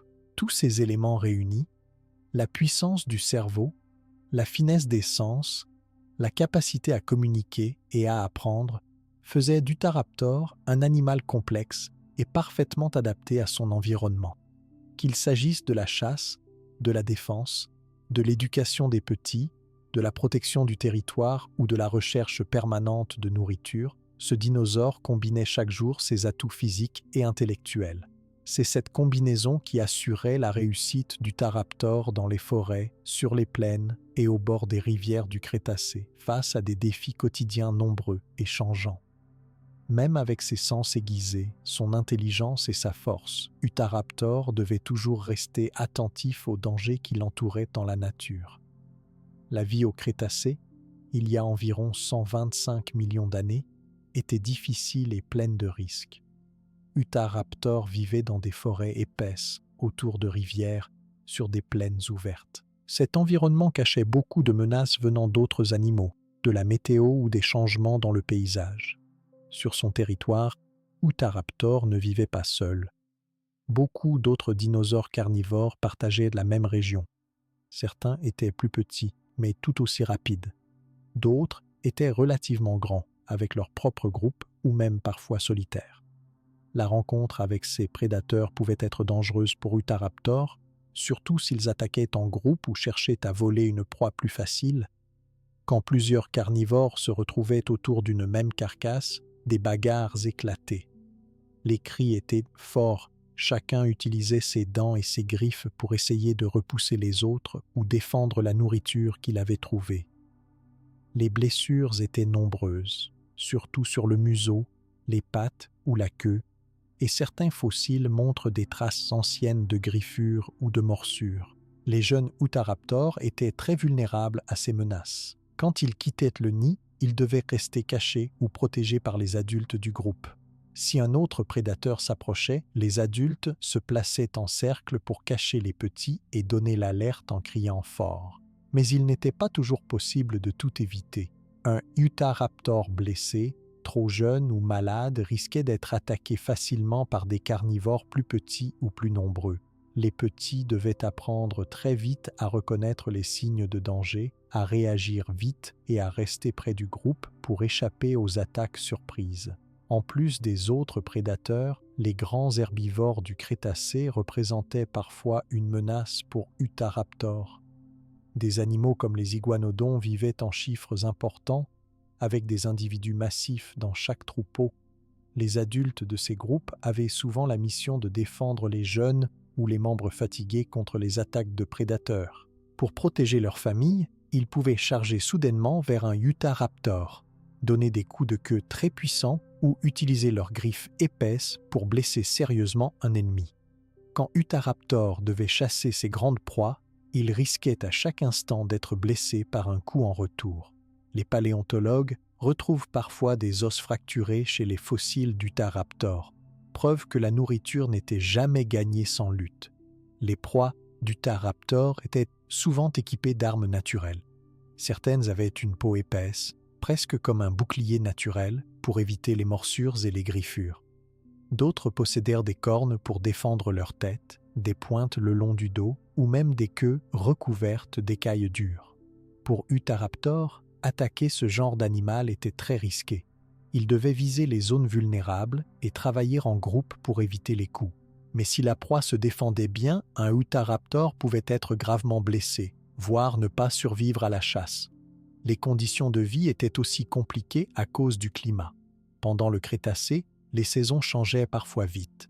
Il pouvait y avoir de longues périodes de sécheresse où l'eau manquait, forçant les groupes de dinosaures à marcher longtemps pour trouver une rivière ou un étang. Quand la nourriture se faisait rare, la faim réduisait la force de tous, même des plus robustes. Dans ces moments-là, les tensions grandissaient, les Utahraptors devaient se battre encore plus souvent avec les autres carnivores ou risquaient de mourir de soif et de faim. Il existait aussi d'autres dangers naturels. Parfois, des tempêtes violentes éclataient. La pluie, le vent et les éclairs pouvaient déraciner des arbres, inonder les nids et séparer le groupe. Les plus petits étaient égarés ou blessés lors de ces épisodes.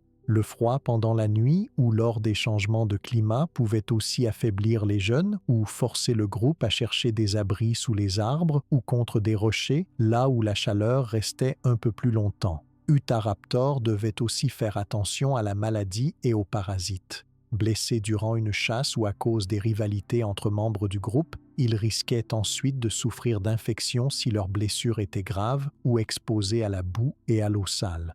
Parfois, les parasites comme les tiques ou des insectes s'accrochaient sous les plumes ou la peau, causant de l'irritation, de la démangeaison et, dans les cas extrêmes, des maladies dangereuses.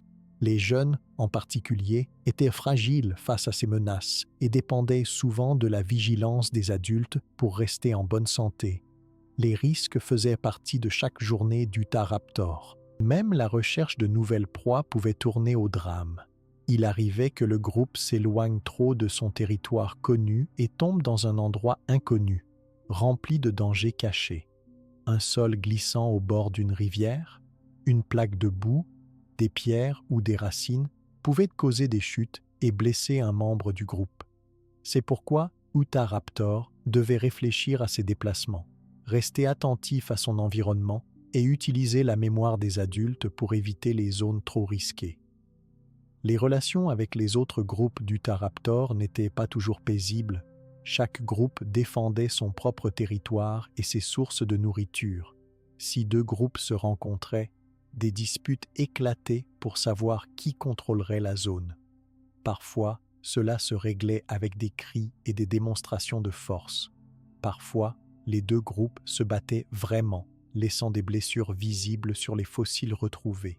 Les plus faibles ou les jeunes risquaient d'être écartés ou tués pendant ces conflits si le groupe ne réussissait pas à se défendre ensemble. La compétition était également forte avec d'autres espèces prédatrices. Quand Utahraptor trouvait une carcasse ou une grande proie blessée, il savait que d'autres animaux pouvaient arriver à tout moment pour voler la prise.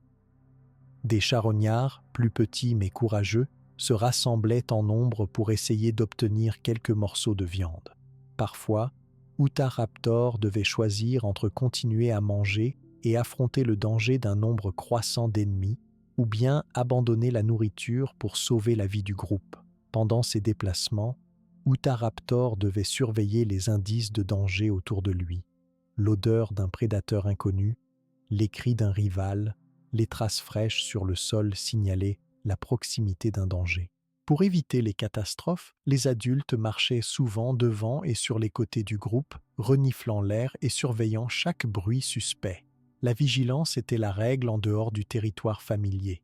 Une blessure lors d'un combat ou une chute n'était pas toujours mortelle, mais elle pouvait affaiblir un individu pendant longtemps. Quand un membre du groupe était blessé, il avait plus de mal à courir, à chasser ou à se nourrir. Si la blessure était grave, cela risquait de mettre tout le groupe en danger, car chaque membre avait un rôle à jouer dans la chasse et la défense. Les adultes s'occupaient autant que possible des malades ou des blessés, mais la nature ne laissait aucune place à la faiblesse trop longtemps. Seuls les plus résistants ou les mieux entourés pouvaient survivre. La rareté des proies posait problème lors des saisons difficiles. Si les animaux herbivores migraient ou mouraient en masse à cause de la sécheresse ou du froid, Utahraptor devait se déplacer de plus en plus loin pour trouver de la nourriture. Cette migration augmentait le risque de rencontrer de nouveaux dangers, de se perdre ou de se retrouver dans un environnement inconnu. L'expérience des plus vieux aidait alors le groupe à rester uni et à éviter les erreurs, mais il fallait beaucoup de mémoire et de vigilance pour traverser ces périodes. Utahraptor devait aussi apprendre à reconnaître certaines plantes ou surfaces dangereuses dans la nature. Certains endroits étaient couverts de boue profonde dans lesquelles un jeune pouvait s'enliser. D'autres zones étaient riches en champignons toxiques qui, s'ils étaient piétinés ou grignotés par erreur, pouvaient rendre l'animal malade ou provoquer la mort. L'apprentissage de ce qui était sûr ou non faisait partie de l'expérience partagée par le groupe et les adultes montraient aux jeunes où passer et où s'arrêter en toute sécurité. Les dangers ne venaient pas toujours d'autres animaux ou du climat. Parfois, des changements soudains dans le paysage, comme l'effondrement d'une rive, la chute d'un arbre ou les crues d'une rivière, obligèrent le groupe à réagir très vite. Utahraptor devait se déplacer rapidement, pousser les jeunes devant lui et utiliser sa force et son agilité pour franchir les obstacles sans perdre trop d'énergie. Ces moments de crise laissaient des traces dans la mémoire et sur le corps de tous les membres du groupe. Malgré toutes ces menaces, Utahraptor gardait des stratégies pour survivre. Grâce à ses sens développés, il repérait les dangers à l'avance, un bruit anormal, une ombre dans les feuilles, une odeur inconnue suffisait à mettre tout le groupe en alerte. Les cris des animaux avertissèrent du danger, la vigilance constante limitait les accidents, et le travail collectif aidait à repousser ou à fuir les attaques de prédateurs plus agressifs. Les scientifiques qui étudient les fossiles d'Utahraptor observent toutes ces marques, cicatrices, fractures guéries, os usés, traces de dents ou de griffes. Chaque blessure raconte une histoire de lutte pour la survie, de hasard dans la vie sauvage ou de combat pour défendre les siens. La nature du Crétacé n'était pas paisible, et seuls les plus forts, les plus attentifs et les plus organisés pouvaient durer dans un tel monde. Le courage d'affronter chaque jour, la capacité à éviter les pièges, la solidarité pour protéger les plus fragiles, tout cela faisait partie de la vie d'Utahraptor face au danger. Les périodes de repos étaient courtes et surveillées. Chaque déplacement était préparé, chaque chasse calculée pour limiter les risques et maximiser les chances de survie du groupe et des petits. Dans ce monde rempli de rivalités, de catastrophes naturelles et de prédateurs nombreux, Utahraptor a réussi à survivre grâce à l'intelligence, à la force du groupe, à ses sens et à sa capacité à apprendre de chaque expérience dangereuse.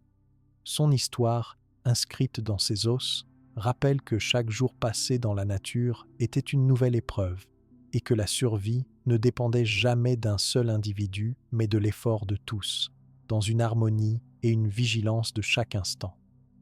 Au milieu de tous ces défis quotidiens, la transmission de la vie restait essentielle pour Utahraptor. La reproduction et la protection des petits étaient des instants très importants pour chaque groupe. Les chercheurs savent, grâce à l'étude des fossiles, que le cycle de vie d'Utahraptor commençait par la ponte des œufs. Les femelles, après une période de gestation, cherchaient un lieu sûr pour installer leur futur nid. Très souvent, elles choisissaient un endroit abrité, entre des rochers ou sous de grands arbres, afin de dissimuler le nid au regard des prédateurs et à l'abri des intempéries. La préparation du nid commençait par le creusement d'un petit trou dans la terre ou dans le sable. Les adultes utilisaient leurs membres et parfois même leur museau pour déplacer la terre et former un creux doux. Souvent, ils ajoutaient ensuite des feuilles mortes, des fougères, des herbes sèches et de la mousse pour rendre ce nid plus confortable et chaud. Cette couche végétale protégeait les œufs du froid, de l'humidité et des chocs éventuels. La ponte avait lieu une fois le nid fini. Chaque femelle pouvait pondre plusieurs œufs. Les estimations faites à partir des nids fossilisés montrent que le nombre variait généralement entre 6 et 12 œufs pour une même ponte. Chaque œuf mesurait environ la longueur d'un gros fruit moderne, de forme allongée et d'une teinte claire, parfois mouchetée. Cette couleur discrète aidait les œufs à rester camouflés au sol. Les coquilles étaient épaisses et solides, offrant une première protection contre les petits animaux ou contre le piétinement accidentel. Une fois la ponte terminée, les adultes couvraient parfois les œufs d'une fine couche de feuilles ou de sable pour encore mieux les cacher. Mais ils ne les abandonnaient jamais.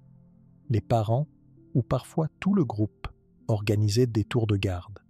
À tour de rôle, un adulte surveillait le nid, se plaçait à proximité pour faire fuir les intrus ou donnait l'alerte en cas de présence d'un prédateur.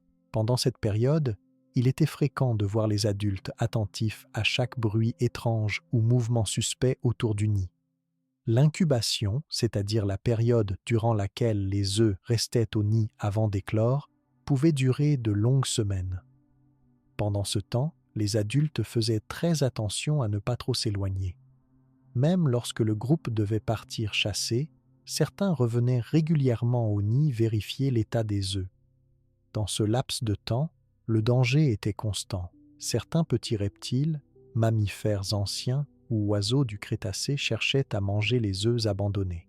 La surveillance était donc essentielle pour assurer une bonne éclosion. Quand les petits commençaient à briser la coquille de l'intérieur, ils avaient déjà reçu une première protection grâce à la chaleur, à l'humidité contrôlée et à la vigilance du groupe. L'éclosion était un moment délicat. Les petits Utahraptors, à peine sortis de l'œuf, étaient recouverts d'un fin duvet qui maintenait la chaleur de leur corps. Leurs yeux s'ouvraient difficilement les premiers jours. Ils étaient faibles et incapables de se défendre ou de se nourrir seuls. Les adultes prenaient alors soin de chacun des nouveau-nés. Ils les réchauffaient en s'accroupissant près du nid, leur apportaient de petits morceaux de nourriture ou surveillaient tous ceux qui s'approchaient. Les cris des petits alertaient immédiatement le groupe. Un adulte venait s'interposer entre le danger et les jeunes, n'hésitant pas à chasser les importuns ou à utiliser ses griffes et ses dents pour faire fuir les prédateurs les plus téméraires. Les premiers jours après l'éclosion étaient les plus critiques. Les petits ne savaient ni courir ni chasser. Ils restaient tapés sous le ventre des adultes, sortant seulement quand la température était douce ou que le nid était bien protégé. Petit à petit, ils gagnaient en force. Les adultes leur montraient différents gestes, comment saisir un objet avec les griffes, comment émettre un cri de détresse ou comment reconnaître les odeurs typiques du groupe pour ne pas se perdre. Au bout de quelques semaines, les petits Utahraptors devenaient plus actifs. Ils quittaient le nid pour s'aventurer à courte distance, surveillés de près par les adultes. Les plus habiles essayaient de courir, de bondir, d'utiliser leur queue pour garder l'équilibre. L'apprentissage était constant, chaque geste corrigé par la vigilance d'un adulte bienveillant. Les jeux permettèrent de renforcer muscles et réflexes, se pourchasser, sauter sur des branches mortes, déchirer des feuilles ou piétiner des amas d'herbes. Ces activités développaient les compétences nécessaires pour la vie future, comme la chasse, la fuite ou la défense. Lorsque le groupe devait se déplacer à la recherche de nourriture ou d'un abri, les jeunes étaient toujours au centre de la formation. Les adultes formaient un cercle autour d'eux, regardant dans toutes les directions. Cette organisation protégeait les petits en cas d'attaque surprise et permettait aussi d'éviter qu'ils se perdent en chemin. Parfois, pour les nourrir, les adultes rapportaient des morceaux de proie plus petites, faciles à avaler et à digérer. Ce régime spécial facilitait la croissance rapide des jeunes. L'éveil à la chasse ne se faisait jamais seul. En grandissant, les jeunes accompagnaient le groupe lors des attaques contre de petites proies. Ils observèrent les techniques, approches discrètes, bonds rapides, utilisation des griffes, morsures précises. Les adultes leur laissaient parfois la chance d'essayer de capturer une petite victime, intervenant si la situation devenait risquée.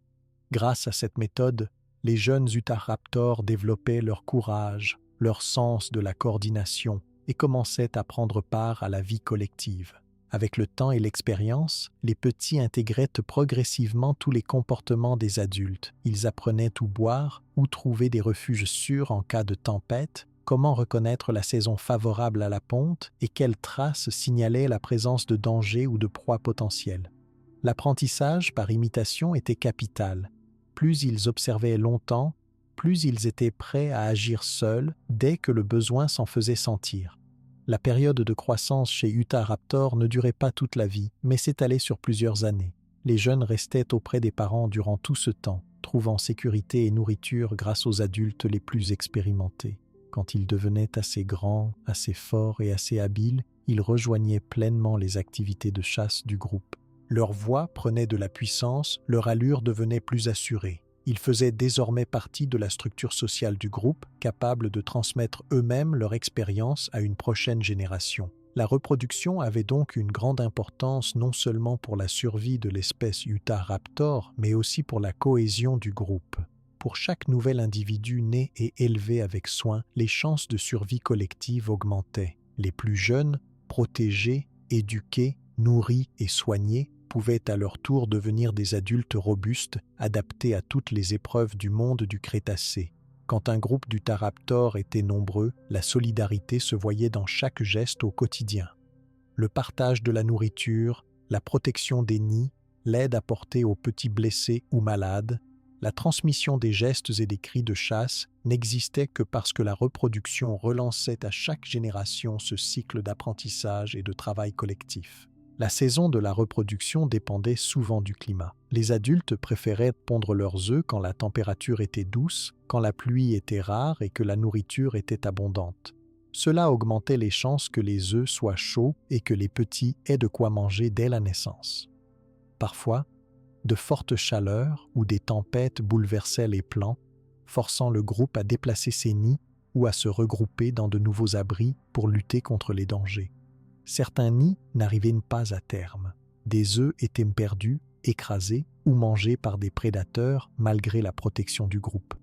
Mais la majorité des jeunes Utahraptors qui survivaient à la première période fragile avaient de bonnes chances de devenir adultes. Leur force, leur apprentissage rapide, leur place dans le groupe leur donnaient un avantage sur les autres animaux vulnérables du même environnement. L'étude des fossiles d'Utahraptors montre que la durée de vie de l'animal pouvait dépasser une dizaine d'années pour les adultes robustes. Cette longue vie donnait le temps aux petits d'apprendre, aux jeunes de s'exercer, aux adultes de transmettre l'expérience avant de vieillir. Ce cycle bien organisé permettait à la population de se renouveler même quand les épreuves étaient nombreuses. En observant ce cycle de la reproduction et de la croissance, on comprend que la réussite d'Utahraptor ne tenait pas seulement à la force individuelle ou à l'intelligence de ses membres, mais surtout à la capacité de transmettre la vie et le savoir, de protéger les petits, de renforcer le groupe génération après génération. La naissance et la croissance des petits Utahraptors, protégés avec soin, participaient pleinement à la survie de l'espèce dans un monde changeant.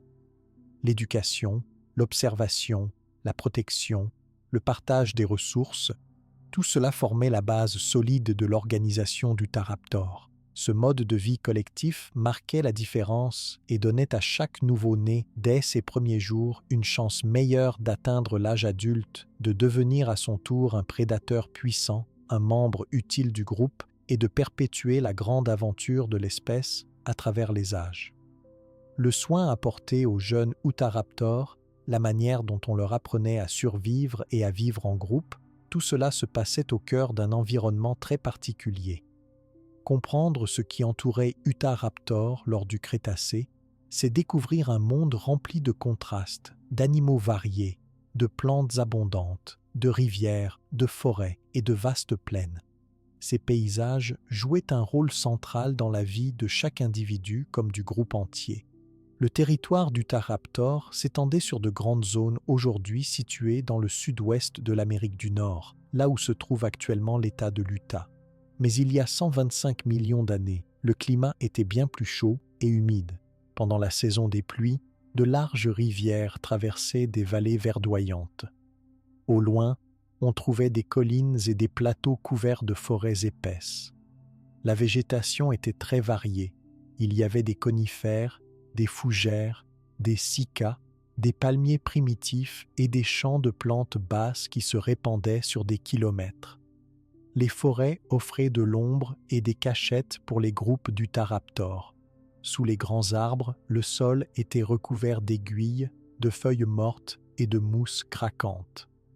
Cette couverture végétale retenait l'humidité, rendait l'air plus frais et protégeait les œufs ou les petits contre les écarts de température. Les arbres étaient aussi un abri en cas de tempête, de pluie soudaine ou de vent violent. Il n'était pas rare que des troncs tombés servent d'abri aux jeunes, loin des regards des prédateurs. Les rivières étaient essentielles à la survie de tous les animaux de la région. L'eau attirait une grande variété d'herbivores qui venaient boire chaque jour. Iguanodons, petits et grands reptiles à bec, tortues primitives, animaux ressemblant parfois à de gros lézards, tous partageaient les berges avec de nombreux insectes, amphibiens et oiseaux anciens.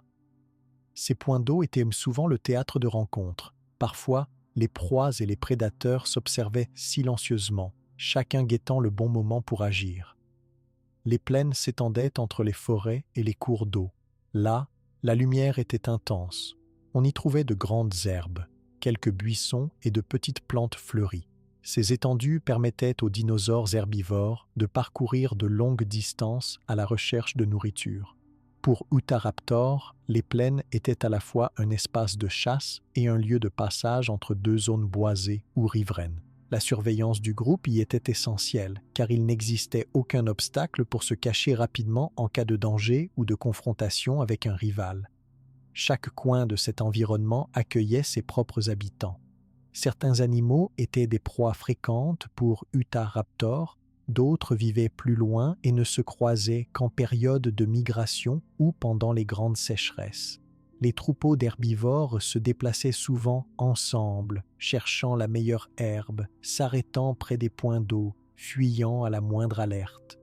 Dans leur sillage, on trouvait aussi de petits oiseaux mangeurs d'insectes, des reptiles grimpeurs et des mammifères primitifs qui sortaient à la nuit tombée. Pour Utahraptor, cet environnement représentait à la fois des ressources et des défis constants. Il était nécessaire de connaître chaque coin, chaque sentier, chaque zone sûre pour se reposer et chaque endroit où les proies passaient régulièrement.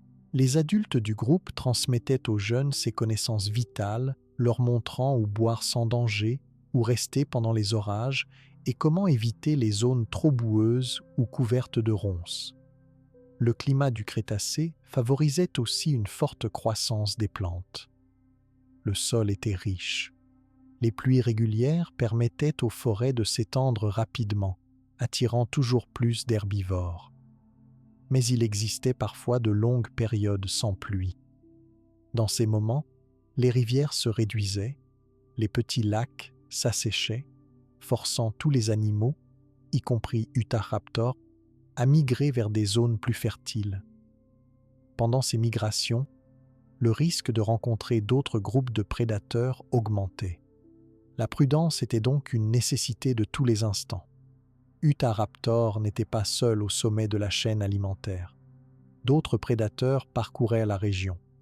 Certains étaient plus petits, agiles et solitaires. D'autres vivaient aussi en groupe, parfois composés de cousins proches d'Utahraptor ou d'espèces complètement différentes. Les confrontations pour la nourriture, le contrôle d'un territoire ou l'accès aux points d'eau étaient fréquentes.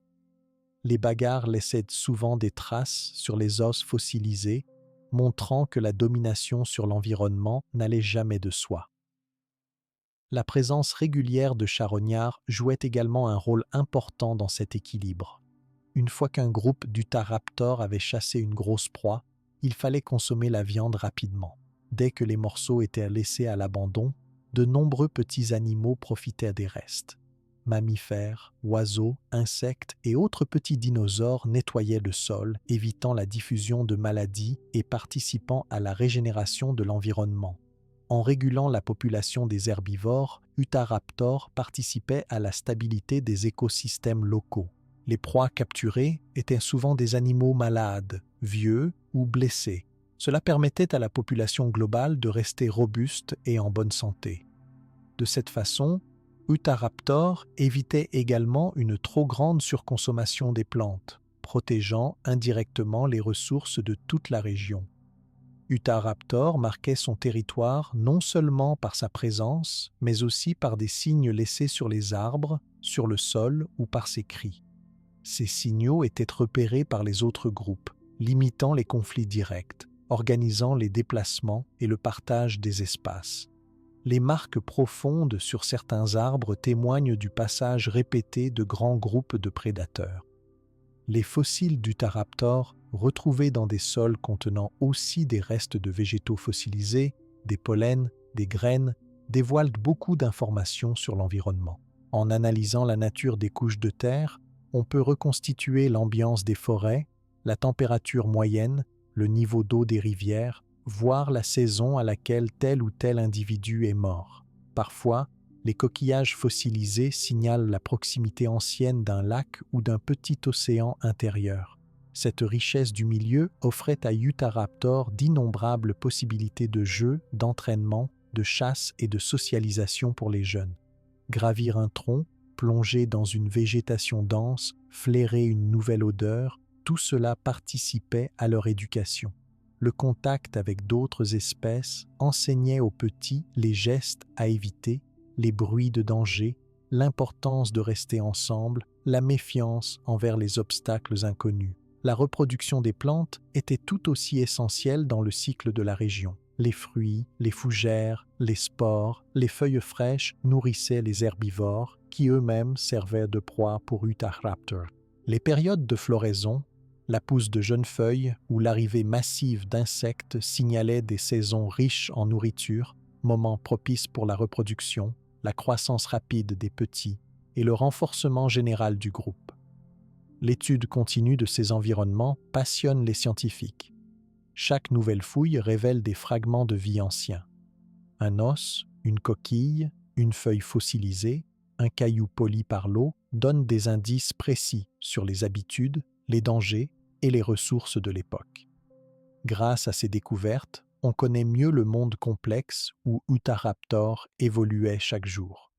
La place d'Utahraptor dans cet environnement dépasse la simple image d'un prédateur.